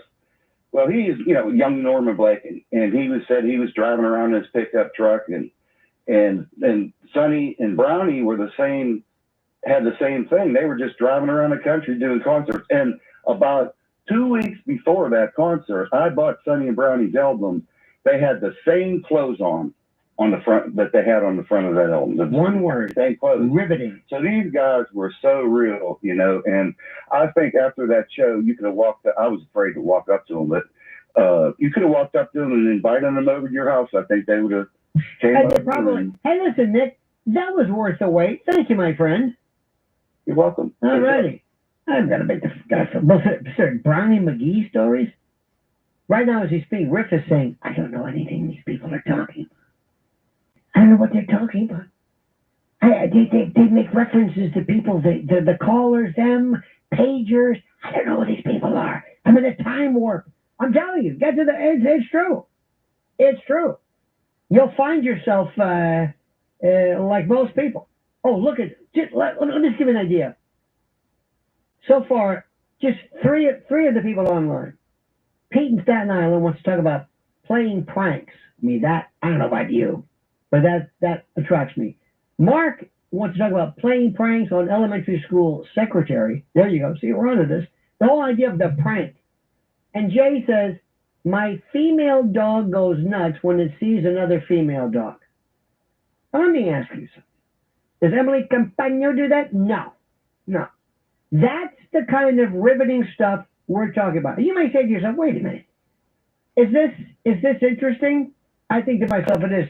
Jay, I find your dog's sexual appetite fascinating. Call me wacky, but I'm 100% involved. I'm invested in this. Talk to me, sir.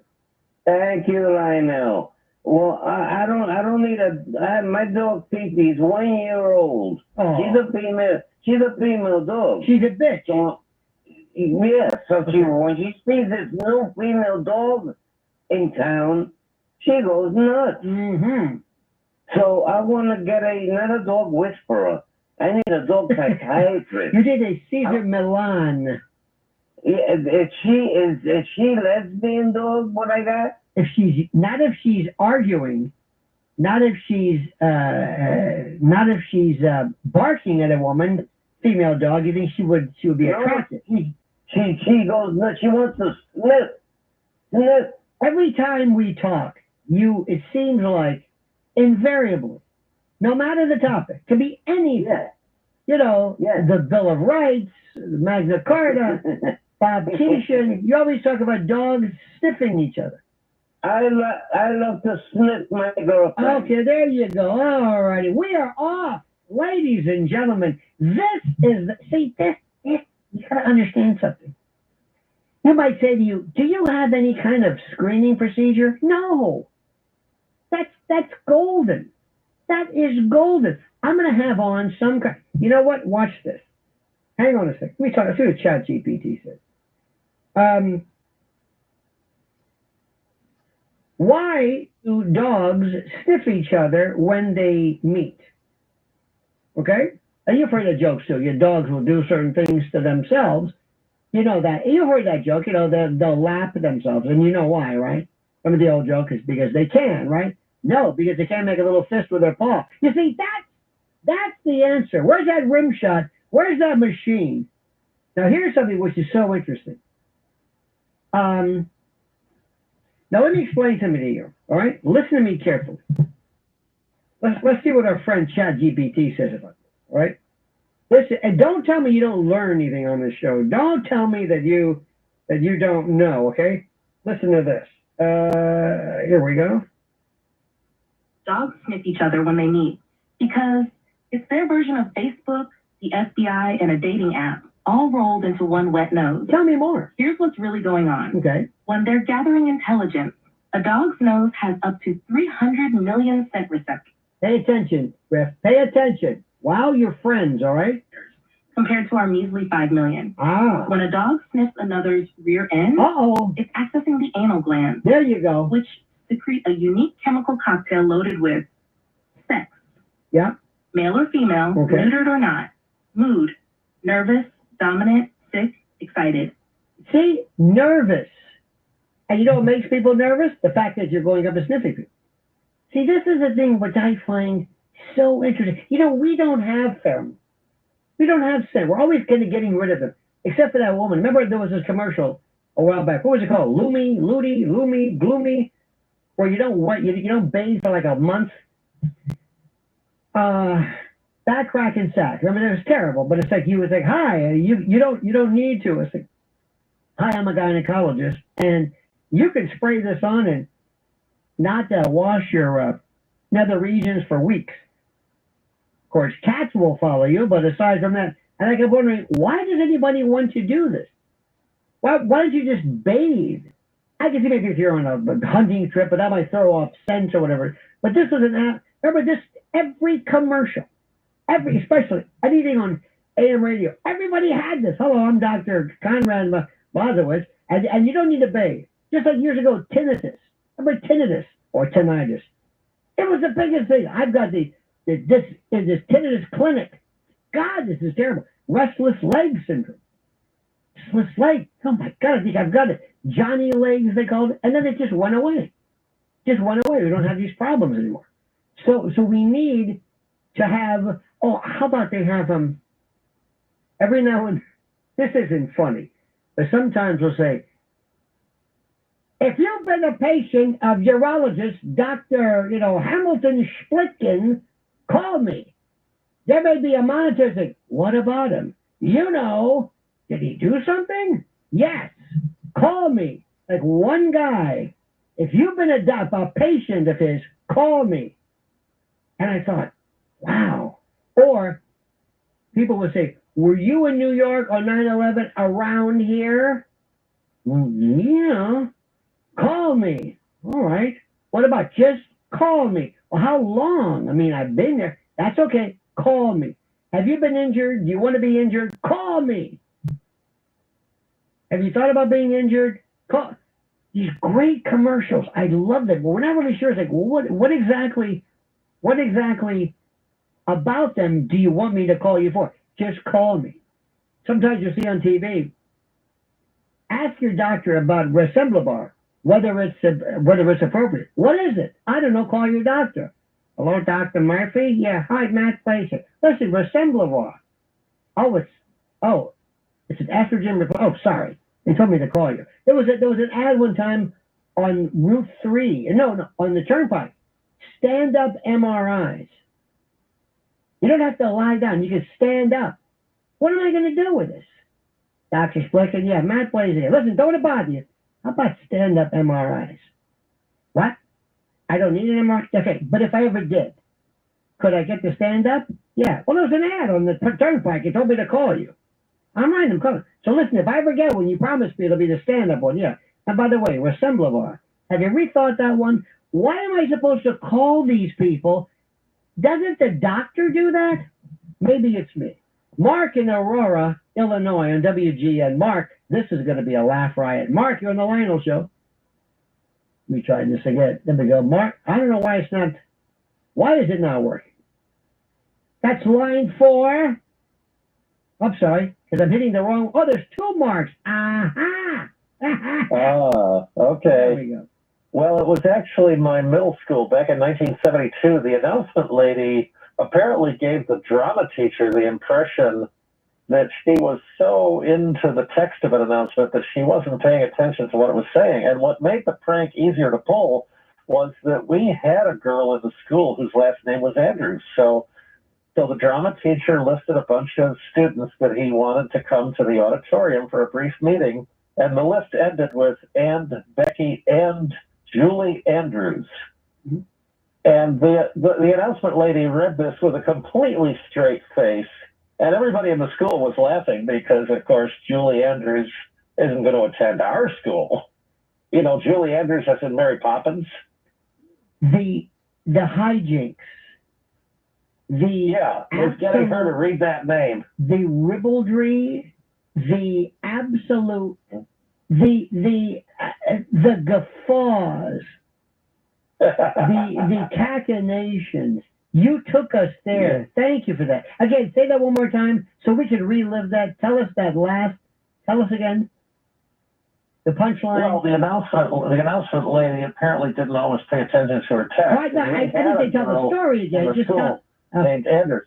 Right. Tell us what again? Okay. All right. I tried. I really tried. That's a good man, too. Just because he has no sense of humor. I know what you're thinking. You're thinking, why did you put him on? I have no idea. There were these folks that we had this poor woman, but that shouldn't say poor woman, but she would page anybody. And there's an old favorite, and I'm not going to say it, but it starts up paging, and the first name is Mike. And we'll leave it at that. And everybody knows this. See, every guy knows this. Women will say, Mike what? No, forget it. No, because there's this repository. Every joke. How about this? Damn near killed him. That's another one. You got to know these punchlines that are part of the male experience. I'm just going to leave it at that. Let me see. So far these calls have been great, haven't they? Haven't they? Seriously. I mean, riveting. I'm horripilating. Pete on Staten Island, you're on the Lionel Show. Yeah, I hope it's a good one. You know, I've been listening to the show and it's been a little sleepy today, but I'll just put up a little bit. You're winning me over, my friend. You are setting me up for a big letdown. Go ahead, Petey. Go ahead. Yeah, I had a couple of friends of mine that had really, really hot cousins that lived in the neighborhood, were like a year or two older than me, So with one girl, my buddy Alex's cousin, somebody was pranking her. This was before cell phones. It was about the time of beepers, So the worst thing you could do was somebody calls you up, a prank call, and say, you sound like someone. Is that you, Peter? She said, and the guy, whoever said, yeah, this is Peter, So that was it. So she was convinced. So I wanted to clear my name. My cousins, my friends said to me, I know you ain't doing that. So my Aunt Connie, who lived to be 96 years old, she was the youngest of all my aunts. She was real cool. And I told her the situation. So she let me camp out outside her house, which was across the street, until the phone rang and the girl got the call again. So now I'm out there. My aunt's feeding me food. I got a cooler. Sleeping outside a little tent for me. And she looks outside and she sees me, and I'm outside, and I can't possibly be on the other line of the phone. And they called the police. She ended up blowing the guy off. She said, I know you're not Peter, and screamed at him and stuff. And she came out, apologized, and we went out on a couple of dates. That's a crank call. How a crank call could turn into something. It goes to show you. Never say. Another thing. What'd you say? Well, I said, you never say if you think it's a voice, because the person on the end is going to say, of course it's that voice. If you put a gun to my head and said, what's this about? I have no idea. It was an experience. Probably a veteran. I thanked her. She passed away about a year ago. Oh, not she died. Great. Letting me use a yard to clear my name. Well, there you go, Pete. Thank you, my friend. Thank you so much. Not a clue. Not a clue. Not a clue. But I love that. By the way, put that in the best of reel, would you? Would you flag that one? Because sometimes they'll say, hey, listen, if you have a sales call, if there's a part of the show, a really funny call, would you? That's the one. That people will sign up. They'll put their ads on. They'll say, I love this guy. Because if somebody can put that show on, maybe there's hope for us. Anyway, 800-848-9222. Only one line available. Can you top that last caller? Can you a dial tone could top that last caller. 800-848-9222. Line over to Other Side of Midnight with Lionel. Roger Stone here for Colonial Metals Group. Pay attention, because China is leading the largest anti-American alliance since World War II, one that's already dumped U.S. bonds, grabbed 43 million acres of our farmland, and is plotting to dethrone the dollar. That's why IRA and 401k savers are protecting their savings with gold. Go to freegoldguide.com/stone or call 800-747-6589 for your free gold guide on how to protect your wealth with gold, and it's 100% tax-free. Rosenberg here with big news. I'm going to Cyprus on June 22nd with my beautiful wife, Danielle, for our 33rd anniversary. We're going to the Cap St. George's Hotel and Resort. Beautiful beachside luxury, incredible restaurants, a world-class spa, even a nightclub. George's Ranch offers horse riding by the sea, which guests can arrange through Cap St. George's Hotel and Resort concierge team. Visit capstgeorges.com. 77 WABC, the crown jewel of talk radio, heard worldwide in 173 countries and all 50 states. WABC is committed to live and local radio 24 hours a day, 7 days a week. See what 77 WABC can do for you and your business. Call 929-552-7175 and advertise with 77 WABC. I'm Ultima Morgan of Morgan & Morgan. Every time one of my children started driving, it was terrifying. I am quite aware of the dangers being on the road. Thousands of accidents happen across the country. We see it every day. These families' lives will be changed in an instant. We fight for these families as if they were our own. We've become America's largest injury law firm by winning cases just like these. If you've been injured in a car accident, call us. Injured? Dial pound law or visit forthepeople.com for an office near you.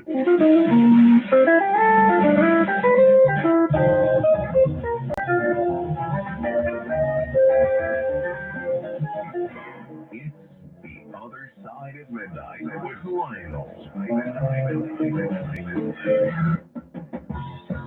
Some people call me the space cowboy.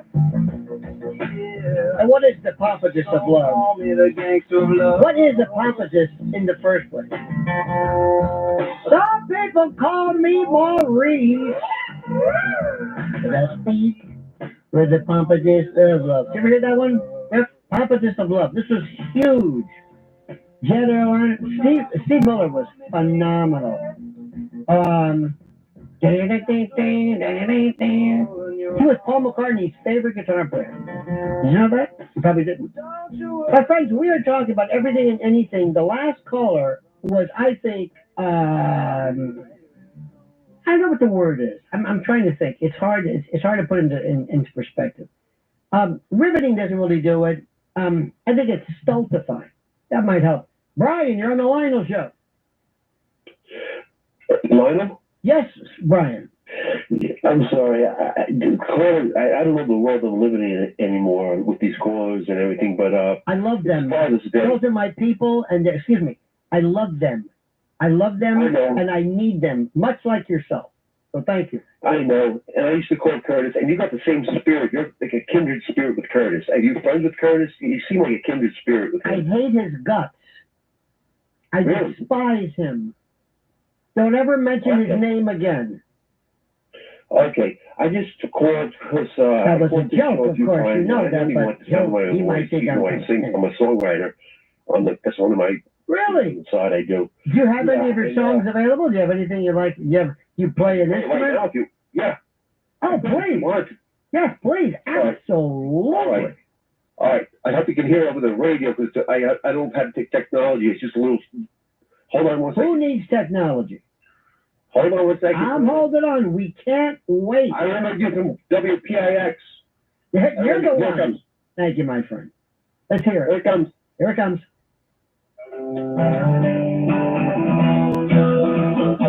Can you hear it? Oh, loud and clear, my friend.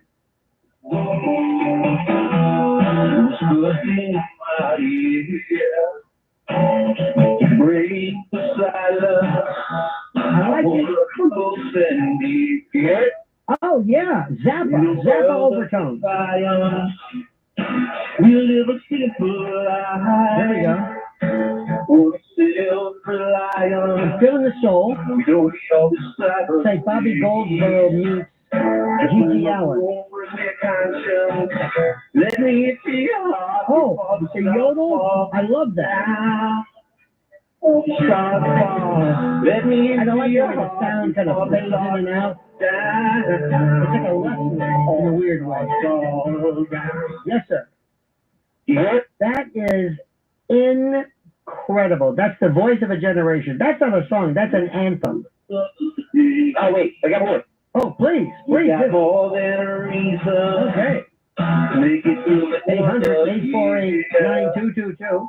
Do you have an obscure musical talent? Can you play parts of your body? Call. And if you call, there's no lines available, but hang on. All this stuff. You know what's coming up, don't you? You're pulling my chain, Lionel. You're pulling my chain. I'm not pulling your chain at all. Not at all. I think you have a gift. Okay, hold on. Okay, please. 30 minutes past the hour, ladies and gentlemen, on the Lionel Show. Oh, please, I'm holding on. Take all the time you want. I'm not going there we go. And I like it's very good. I like the affectation. Kind of. All right. What would you call? What is the name of that, by the way? That's on the radio? Yeah, of course. No, this is an illusion. You're hallucinating. Yes, we're on the radio. Okay, What is the name of that? Before the stars fall down. Before the stars fall down? Before all the stars fall down. And who were some of your influences? Or are? I hate to say it because I'm kind of a conservative guy. And it's Father's Day. My dad was a former Army. Just answer the question. Who are your influences? Bono, and I love you too. Bono and you too. Bono. You oh, too. Bono. Okay, there's nothing wrong with that. But he's a pretty far left. But that had, but you know what? So was Manson. You know, what does that have to do with it? Yeah. Now, if Sonny Bono and Bono married, what would they be? If they hyphenated his name, Bono Bono, think about that. Bonobo, Perry Como, see how it works? Brian, you have a gift. Have you ever tried subliminal music, kind of backwards masking, satanic references, you know, source of the devil, that kind of thing? No.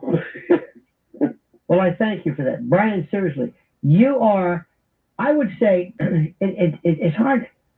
You're kind of like the Norman Fell of music. Would you call that folk? What would be the particular genre? Yeah, well, this is the thing. Because I was a very big U2 fan. Apparently so. Yeah, and I love Johnny Cash too, so the voice. But one time Bono said about U2, they're folk. They're like a supersonic folk band. Yeah, he put that. Guy's very articulate. I love the guy. But he's a far left, so I don't. No, but listen, you keep saying he's far left. What does it have to do with the music? Myron Floren, I don't think his political inclinations matter. Hey, Brian, thank you, my friend. Call me again. And you know what? And we're looking for a theme song. We're looking for a theme song. That's all I'm going to tell you. Okay? I'm going to call again. All right, my friend. Thank you so much. This is not an illusion. You're actually talking to me now. No, it's a dream. One day you'll wake up. Brian, thank you. It's not an illusion. It's real. What you're seeing right now, what you're feeling, what you're experiencing is real. All right, my friend. Call me again. Thank you, Lionel. Thank you, sir. I appreciate that. I appreciate that immensely. There is a device I'm watching called myopro.com. It's this device that you have to see this. It's a bionic arm that people, I'm telling you, the best TV is on 3 o'clock in the morning. I'm telling you, this is the best stuff because I cannot take Fox News anymore. I like those, my favorite commercials, I told you, are the old people who are so excited because they have a new tub. They don't have to lift their leg. The excitement, you know what I mean? It's like the old, I'm not going to think, I was going to say something, but I stopped in mid-sentence for good reasons. Let's go to a Mark. Mark, beat that, Mark. Is that me? Top that one. No, it's her. Mark, you're next. Yeah, I'm so glad to be over here. Yeah, I want to share with you actually a great story that happened to me when you know who this sounds like? Bobcat Goldthwait on Adderall. Yeah, I want to share with. Go ahead, sir. Go ahead. I want to share with you a story. What happened once when I was in school back in the day. I once hit someone, and the principal comes over to me. He's like, "Mark, why did you hit him?" And whatever, the guy hit me back. The guy hit me first. Yeah. And I hit him twice. And Mark, and they asked me, "Mark, why did you hit him twice? He only hit you once." I said, "Because he hit me for no reason." Oh, I see. Kind of a unique calculus. So if he hits you for no reason, you are double justified. It's like a 2x equals y. Once also for no reason. Absolutely. Did you ever recover from that? Did you ever have any lingering effects, any kind of PTSD or anything? Did you question the notion of justice? Smooth after that. Yeah, this was, it all made perfect sense. Have you always been violent? Have you been prone to violence? No, never violence. Have you hit anybody? He started off with me. Have you ever hit anybody since then? No. Did you ever make up with this person? I was a little kid. Well, maybe, yeah, but that doesn't make any difference. I mean, crime and sin is sin. Did you ever make up with this friend? Or this person? Did you ever apologize? Of course, yeah. What did you tell them? Yeah, I really only did it just because.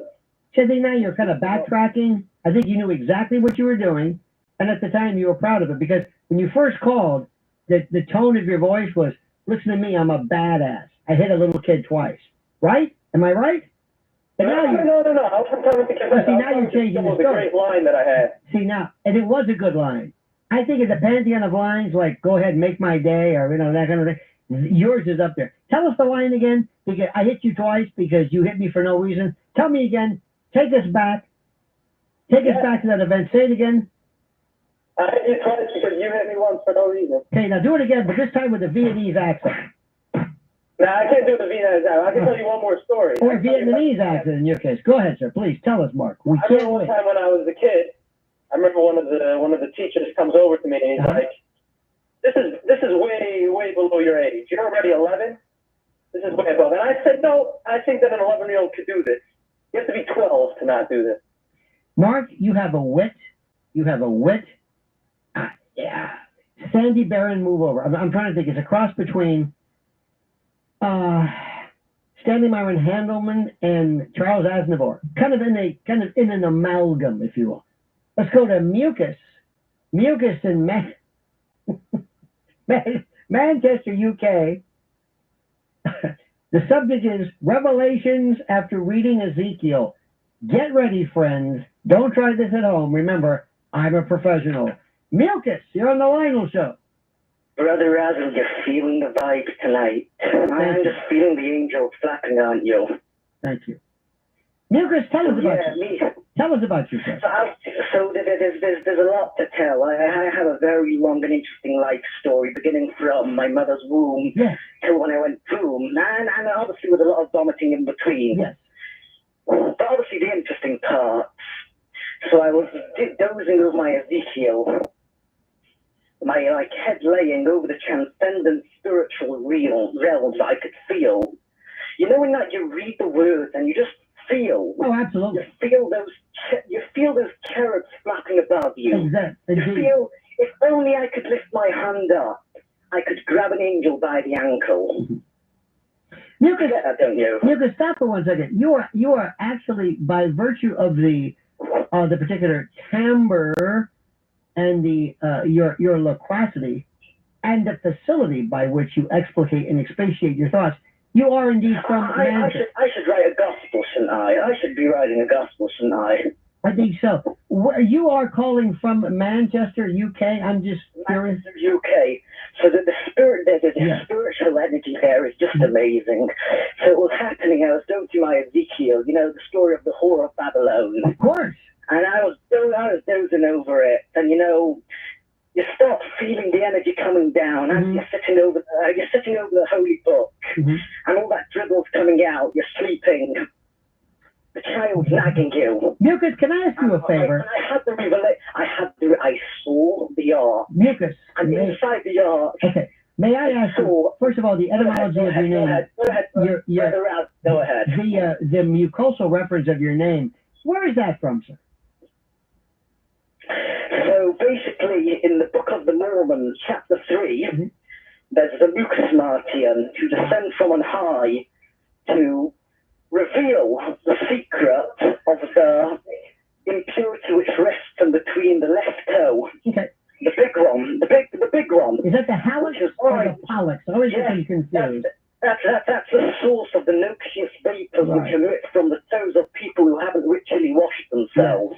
Mucus, let me ask you a favor. If we could, we are rolling tape, which is an archaic term which nobody really uses anymore, and I'm starting to collect a group of people to do promos for the show. Yes, so I say don't roll tape. If you could, shape instead of rolling tape. Excellent. If you could you give me maybe 5 to 10 second promo of why you enjoy the Lionel Show and why people should listen? Go ahead. Wait, but how about we do a deal, mate? You give me a 5-second promo to my new gospel, then I give you a 5-second promo to your show. Good. You go first. Go ahead, sir. Here you go. You go first. Gentleman, sir. Leah, woman first. No, please. After you, sir. Oh, no, I can't come back. No. It would be an insult to the humility of the Lord. You are my guest, and I am glad you're here. Please proceed, sir. As the big ones say, the guest goes first. No. We can do this rebarbative give and take all night long. Mucus, I want to thank you. I once stood with the angel of St. Lucia, and I won. Thank you. And I broke my thigh, but I'll go ahead. Sure. So this radio show is vibratingly beautiful. It's agonizingly, annoyingly amazing. It makes you want to twist your pillow into knots just listening to it. It's amazing. Thank you so much. Mucus, please call me back, my friend. Please flag that. Send that to sales. Send a promo. This guy, who is this? Why is he doing this? We call that a spec spot.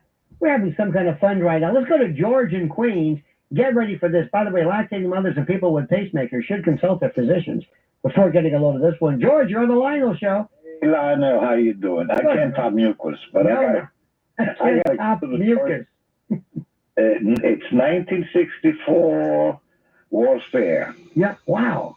Yeah, I was a junior in high school. I lost a year back in the 8th grade, but that's another story. You lost a year? What does that mean? Back, I had just migrated to the U.S. at the age of 14. From where? From Greece. Okay. They stuck me in the 8th grade. Okay. Halfway through the year, so they left me behind. In those days, they used to leave you behind. So I did the 8th grade twice. That's got to be something to say, hey, I want to go with you. Where are you going? No, George, you stay behind. No, but my friends are leaving. No, you stay here. Stay here, George, please. Anyway, I was learning the language. It was tough. It was a try. But anyway, that was a long time ago. So I'm a junior in high school. I'm 18 already. I have my driver's license. Nobody else does. I'm the oldest kid in the. You're a junior in high school and you're 18? 18 because I lost. Okay. So I have a driver's license. So the school decides to take a field trip to the World's Fair. Uh-huh. And Mr. Klein, he had a brand new 64, either a Thunderbird or Riviera, I forget which one. The convertible, the ones that used to put the top completely in the trunk, gorgeous car. Okay. You remember, right? Sure, of course. Yeah. So he asked me, he pleaded with it. Can you drive the car? I got to go over the class in the bus. On an ego trip. So that everybody's in the bus, piled up in there with a teacher. They have to go to the trip. And I'm following the